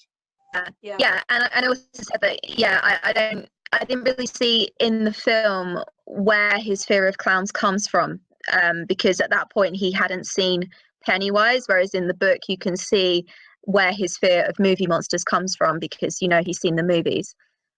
Yeah, Mm-hmm. I do think that was a little bit Yeah. annoying for me in the movie. The fact that I totally get that Richie may be the last one to see Pennywise in the movie, and because he doesn't believe, because he's making fun of his friends, that's totally fine. But the fact that it just kind of was slapped on that he like clowns, sort of like, oh, what are you afraid of, Yeah. Richie? And he was like, clowns. I was like, oh man, you could have done something beforehand to show me that he was scared of clowns. I do love, however, that because he's the skeptical one, he gets this whole show from Pennywise, like this whole room full of clowns and outfits. I thought that was really good. It was like, oh, you don't believe that I exist? Well, here you go. Yes, in your face, send in the clowns. He sent in the clowns. And there were a lot of things that were also changed, like obviously Mike's view changed, and Stan's, I think, changed in one of the weirdest of ways. Really I think they were all weird. different, weren't they? Except for Beverly's. No, Beverly and Eddie's, and Billy and Eddie's, they were the same as well. Eddie's is the same. Oh yeah, you're right. Yeah. Yeah, I was actually very curious to see if they were going to keep that the same, because in the TV movie, he is scared by shower heads coming to life like snakes. Oh yeah. Like, well, that doesn't make sense. Well, to a certain extent, it's like he's trying to get clean, so let the things that get him clean become the worst things that he has to encounter. You know? Yeah. No, I like that they kept it that he was afraid of the leper. I thought that was a good thing to do. I think I was scared of the leper more than Pennywise at certain points. Yeah. But I know certainly with Stan's fear, we changed that because in the book he's afraid of in the standpipe, and in the film he's afraid of that, you know, that scary woman in the painting. And again, I didn't really see where that came from. He was just randomly afraid of it.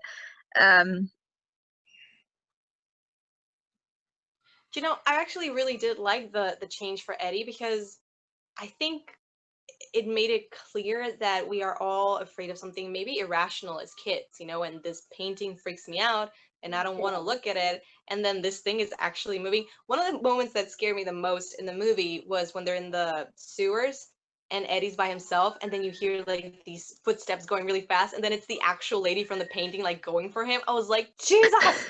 I was so afraid of that one-dimensional painting. Yeah, you're referring to Stan, though, not Eddie. You were mixing up Stan with Eddie. Did I say? Oh yeah, sorry, Stan. My bad, Stan.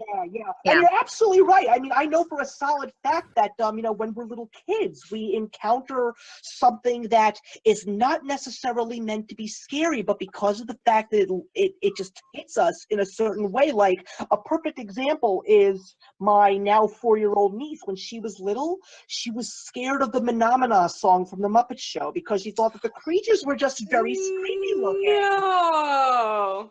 Yeah, Muppets are creepy looking. Muppets are creepy looking. Well, then blame Jim Henson for that, you know? Like, but that's what I'm saying. It's like there are things that when kids encounter them, it's because they just don't understand it. Like, they don't know that it's meant to be something that's friendly, but you know, we perceive it. So this could have been something that had just been haunting Stan for years and we never knew, you know? Yeah, I did enjoy that. Yeah, I was always curious because I was like, look at that. I was like, that didn't happen in the book. But you want to know what was kind of funny? I didn't even remember what his fear was in the movie, in the book. Oh, okay. God. He was like in a house or something, wasn't it? And something was going for him. I don't think there's a specific creature. I don't remember.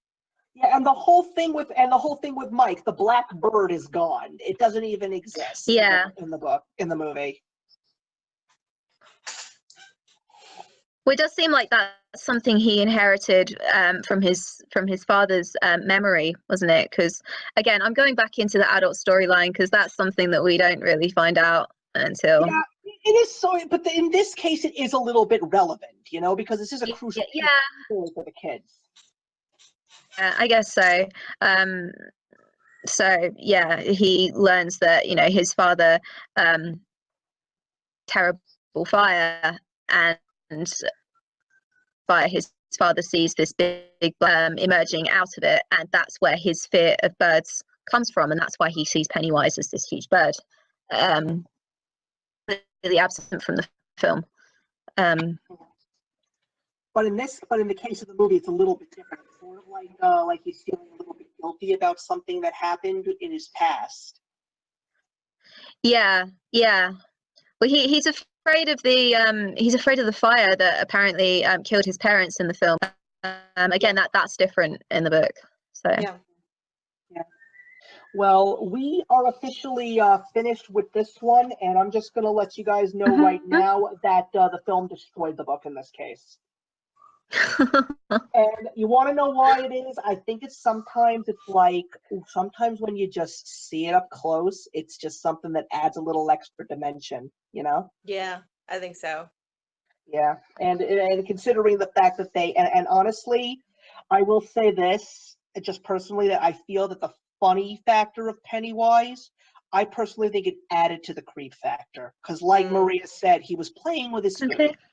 Yeah. So now we're getting into the last category, and we're going a little bit over time, but you know something? We lost a few minutes because of the technical difficulty, so we have no reason to not go overboard here. So we're probably going to be here for another 10 or 15 minutes, probably a little longer or shorter, but we'll see. And that's going to be based on the climax, because right now we're tied up. So this is going to basically, we're tied up right now. It's two apiece, and we're going to go into the climax now. And I'm really curious to see how this one's going to go. And let's talk about a couple of focal points in regards to that. Let's talk about the one thing that is constantly occurring in the book and the film, and it ends up in fruition at the very end, and that is the whole thing with "You'll Float Too" and the Deadlights. Yeah. Let's talk about how it is perceived in the book first, because I'd really like to see where this is going to go. So obviously You'll Float Too in the book is to system and where Pennywise is carrying out all of his terrible things. You get Deadlights thing, which is a strong indication of where Pennywise comes from and his origin story and the whole strangeness of that story, which we don't really get in the book. And it's incredible. Perhaps that's why they chose not to put it in the film. So interesting. It really is. When you get to that point in the book, you don't really know what to make of it, but I think this is one reason why it's the sort of book that deserves a reread, because I think you get something different every time you read it, and you will more on every reread. But it's so incredibly interesting, and that's one reason why I love Stephen King, because he comes out with these crazy outlandish ideas, but that are so interesting and just really, really make you think. So yeah. Yeah, I've always related the floating thing with the balloons, so I still don't know his origin story. And in some ways, I feel like maybe telling origin stories kind of takes away mystery from a character. So for now, in this movie, I'm totally fine with not necessarily knowing everything about Pennywise. I think as an audience, you kind of accept that there's this spirit in the shape of a clown that kills children, and that's all I need to know. This is the problem. I don't need to know why he's doing it. I don't need to know what his motivation is. To me, this is fine. I have accepted this. I do kind of like that they linked the floating thing in the end with the children. It's nice to see visually something to do with those words that he constantly repeats and that Georgie tells Bill at some point. But I do feel like maybe it's not enough. It's just like, oh, so children are floating, okay, and now what, But at the same time, I'm happy that the origin story wasn't delved in too much, because then I think that maybe it takes away the fear of this character, Mm-hmm. And of course, that's the whole idea of floating in between worlds, which I think you get a lot more in the book, because that other world is there. You know what I mean? So I think there's that whole extra connotation with the book. Right, absolutely. Let's also talk about that. Let's talk about the ritual of Chud. Yeah. What ritual of Chud? That's not in the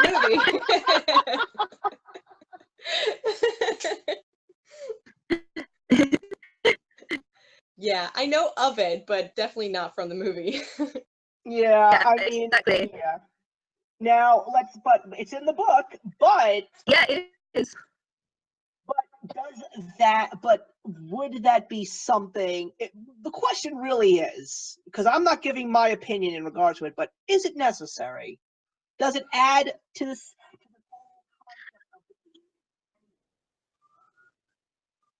Well, I mean, in the book, I mean, that's how they discover how to defeat him. You know, that's how they get their knowledge of how to overcome their fear and how to overthrow the monster ultimately. So I think in terms of the book, yes, it is. But I totally understand because they took a slightly different route with the film. So I guess that's why they left it out. Yeah, absolutely. I mean, at least there were some nods to it, because they obviously had the whole thing with the turtles. Yeah. Which I still don't get. I know the turtle is important, but I don't know. You know, I have no idea. You'll get there. You'll get there. Yeah, I'll get there in the book. Yeah, you will, but the real question is going to be if you really think that it's something that's important to the story. I mean, you know, again, I can't say my piece here. I really cannot say my piece, but we'll do that at the end. As far as I've gone, they've mentioned several times the turtle can't help us now.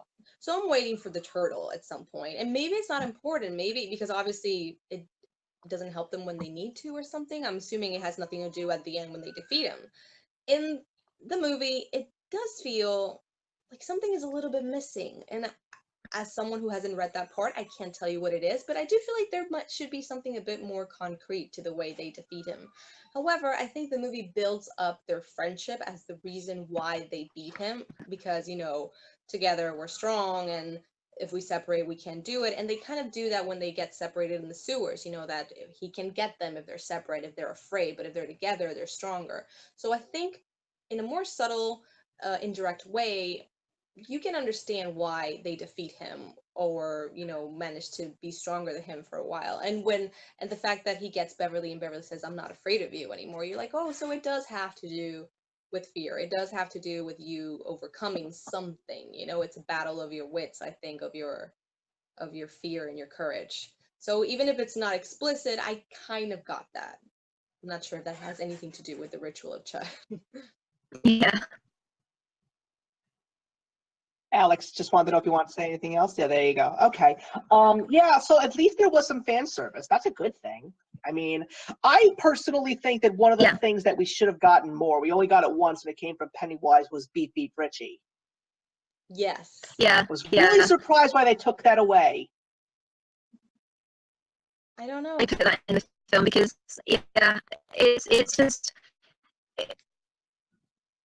Yeah, I loved it. It really, it's like a line that is constantly echoing in the book, and I really missed it in the film, definitely. Mm-hmm. Right. So the last thing that we're going to discuss is something that is, I don't know whether it makes, it's so funny. You know, we take a look at, I'm going to throw politics in here a little bit. We talk about the current president of the United States, and we talk about how he is a sick, sick man. But then we read it, and we hear about this little thing at the very end that I refer to as the circle jerk. Just a very little thing, no big deal. Yeah, it's something that I heard about this book when I was 10 years old. My friend tells me, I read the book, he goes, dude, all these kids are going to have sex with each other at the end of the book. And I'm like, what? I was reading the book. I knew that it was going to happen.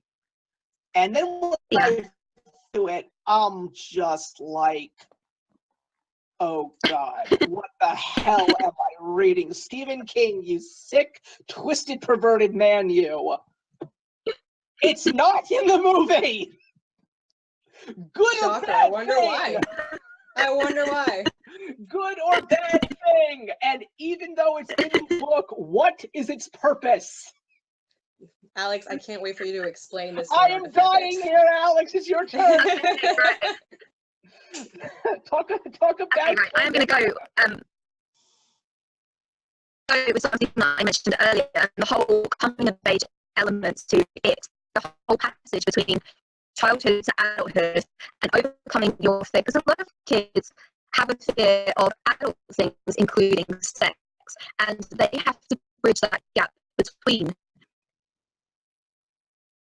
And there are a lot of links, physical links, alluding to the bridge between these two stages of life. For example, literally the tunnel between the children's library and the adults' library, that whole tunnel, and the fact that people, walk past it and then watches them walk past it. And I think the whole scene where they are engaging in sex, it's Beverly's way, because obviously she has been abused by her father, and she has learned that she's learned, possibly subconsciously, that perhaps sex is the only way that she can be powerful, and that's what she uses in order to help the gang, I guess, in order to escape from the sewers. And that's why she comes up with this idea. She decides that that's literally the only way that they can get out, by becoming adults and doing the very adult thing, such as sex. And I think that's why it's in the book. I mean, the way you say it makes a lot of sense, honestly. You did. I am blown away, Alex. Well done. Well done. Seriously, that was a hard one to defend. That was for fantastic. Obviously, it would never get published now, but we have to remember this book was published in the 80s, and I think it's a book of its time in terms of that scene, definitely, obviously, because it would never ever get published now, because people are so, Yeah, Stephen King is really lucky that his heyday was the 80s, because all the stuff he was able to get away with has been gotten away with, so it can't be undone anymore. Yeah. So the whole coming of age element is completely taken away from the film, so therefore that's another reason why it's not needed in the film. Mm-hmm. Well, that's the other thing. I mean, obviously, Maria, I'd like you to give your take on it. Well, it's a little hard because it's completely absent from the movie, and I think we've all made fun of this whole thing and this scene in the book because it seems so weird and out of context and unnecessary. I think, in my opinion, it's unnecessary. I'm sure in the middle of the story it makes sense. I mean, Alex totally sold me on it, but I don't think it's necessary to show their friendship and their bond, and I am glad that they didn't show it, because then that's all you're taking away from the movie. I mean, I'm certain of that. Like, if they had left that and then ended the movie, that's all you're going to talk about the movie. It wasn't going to be about how great the story was, but it was going to be about what just happened in the middle of this thing. So I don't think it's necessary to tell such a great story. I do find it funny.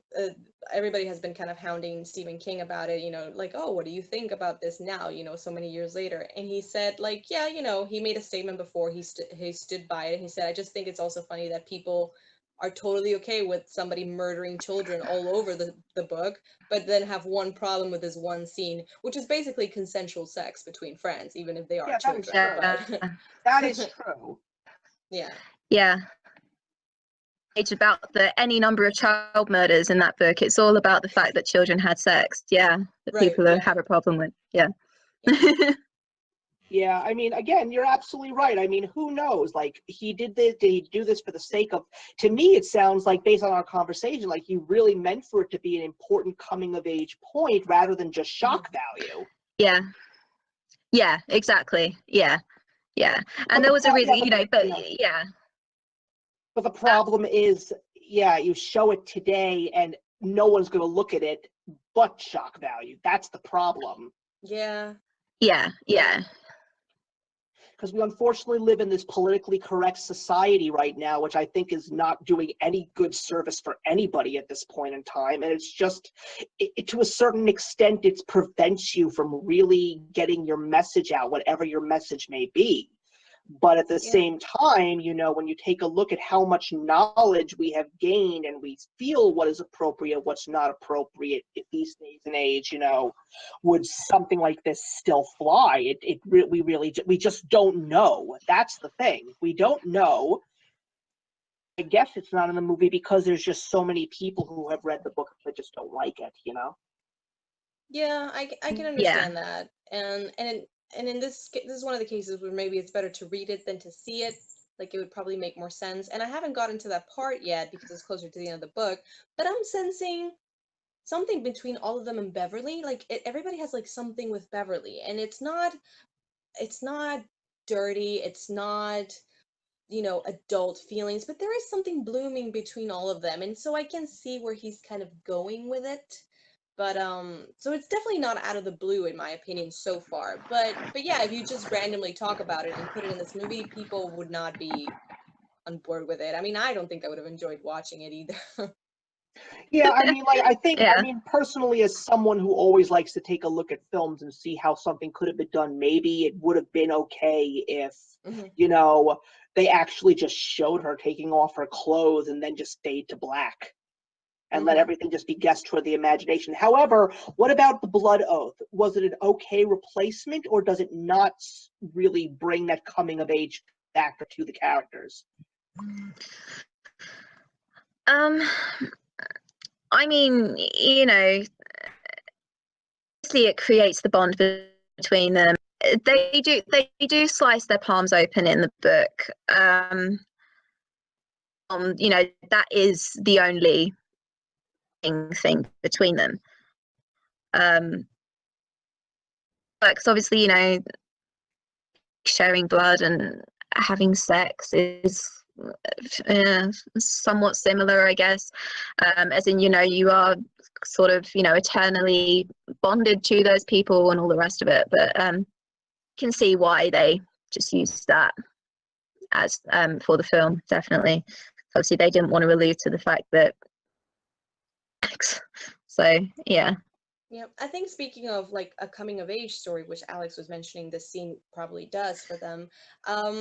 I think every character individually shows that they have grown. You know, Beverly says no to her father and is leaving. Eddie confronts his mom and says, you know, you've always kept me this way. Stan, not so much. You know, Bill confronts his fear of Georgie and the fact that he was responsible and overcomes that. There's like little things like that that make you feel like a chapter is over, you know, something has been finished or resolved. And I do like that as well. You know, I do feel like there is a sense of them growing up in the movie. Okay. Well, ladies and gentlemen, we've officially wrapped this up, and the film takes it. No, I don't even believe it. Yes, it does, and it's all because Neither do I. No, I'm telling you one thing. Not gonna lie. This is a total of 4-1 in favor of the movie. Oh. And it was the circle jerk that got the book its point. Because Alex it's did not a your fault. fantastic. I'm No, sorry. Alex, you did a wonderful job. That was brilliant. I was really curious to see how you were going to take that topic. It took a lot of thinking about, definitely, but I fully believe that was King's intention. So. But anyway, you know, the battle is still not over yet. So Maria can hold the torch for a little while because part 1 officially goes to her. So she gets the crown or the championship belt, whatever it is for the day. And I'm just hoping that there will be no problems with getting the second film to the public when they officially give it its destined time. Oh, yes. And we will hopefully meet each other here again in 2 years, and continue this battle and discuss the second part of the film. I will gladly carry the torch for 2 years. I have no problem with that. And I'm glad to know that the both of you are willing to actually return and fill your roles. I mean, I know that life is life, things can change. I'm totally comfortable with that, but for now, I'm glad to know that the both of you are still choosing to be on board. It makes me feel really glad that you both enjoyed yourselves here today. Of course, I had a lot of fun. And if the kids can come Yeah. back 27 years later, we can do 2 years. I mean, that's nothing. Good point. Exactly. Yeah. Anyway, so before we all sign out for the day, of course, I'm going to want the two of you to just let everybody know where you can be found. I will let the victor of the day begin. Well, you can find me if you go to youtube.com, Cine Club channel. That's where I post my videos, reviews. I haven't done anything in a while because the electricity is a problem here, as you know. But my latest video was actually about it, and I compared Tim Curry and Bill Skarsgård. So if you want to go see that, it's been doing really well. And you can leave me your vote in the comments, which one you preferred, Tim or Bill. Yeah, and Maria and I have also, I mean, you both have done 10 for 12s with me, which is wonderful. Yes.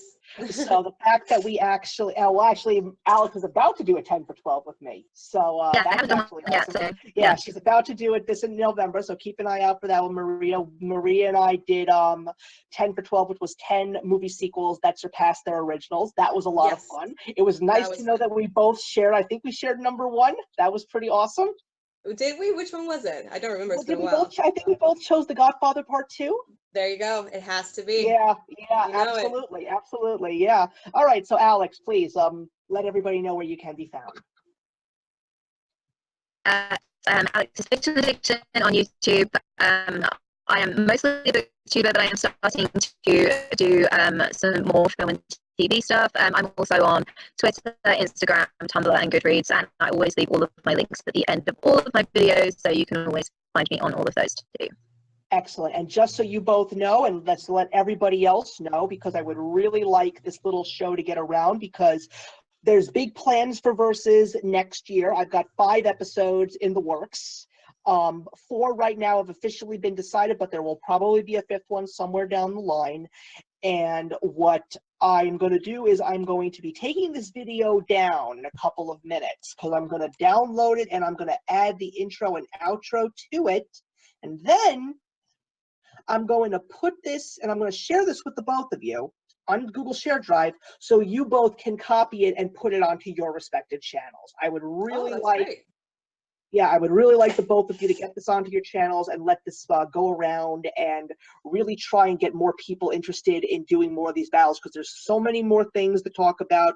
There's so many great battles to continue on when it comes to books, movies, or even just TV shows versus TV show, movie versus movie, etc., etc. But for the time being, Alex, Maria, thank you so much for joining me today. Thank you all for watching today. This was so much fun. The technical difficulties did not destroy us. We were strong. Yeah, thank goodness. So for the time being, everybody, that's all we have for today. Please leave your comments in the box below. And to all of you, have a wonderful and safe Halloween. Now. Bye-bye. Hey, thank you so much for stopping by my channel today. If you're new here and want to see more of what my channel has to offer, please click on the link to my last video, or hit that subscribe button to be kept up to date with all of my uploads. Content of all sorts is posted here quite often, so trust me, you do not want to fall behind. I will see you in the comments, and actions speak louder than words.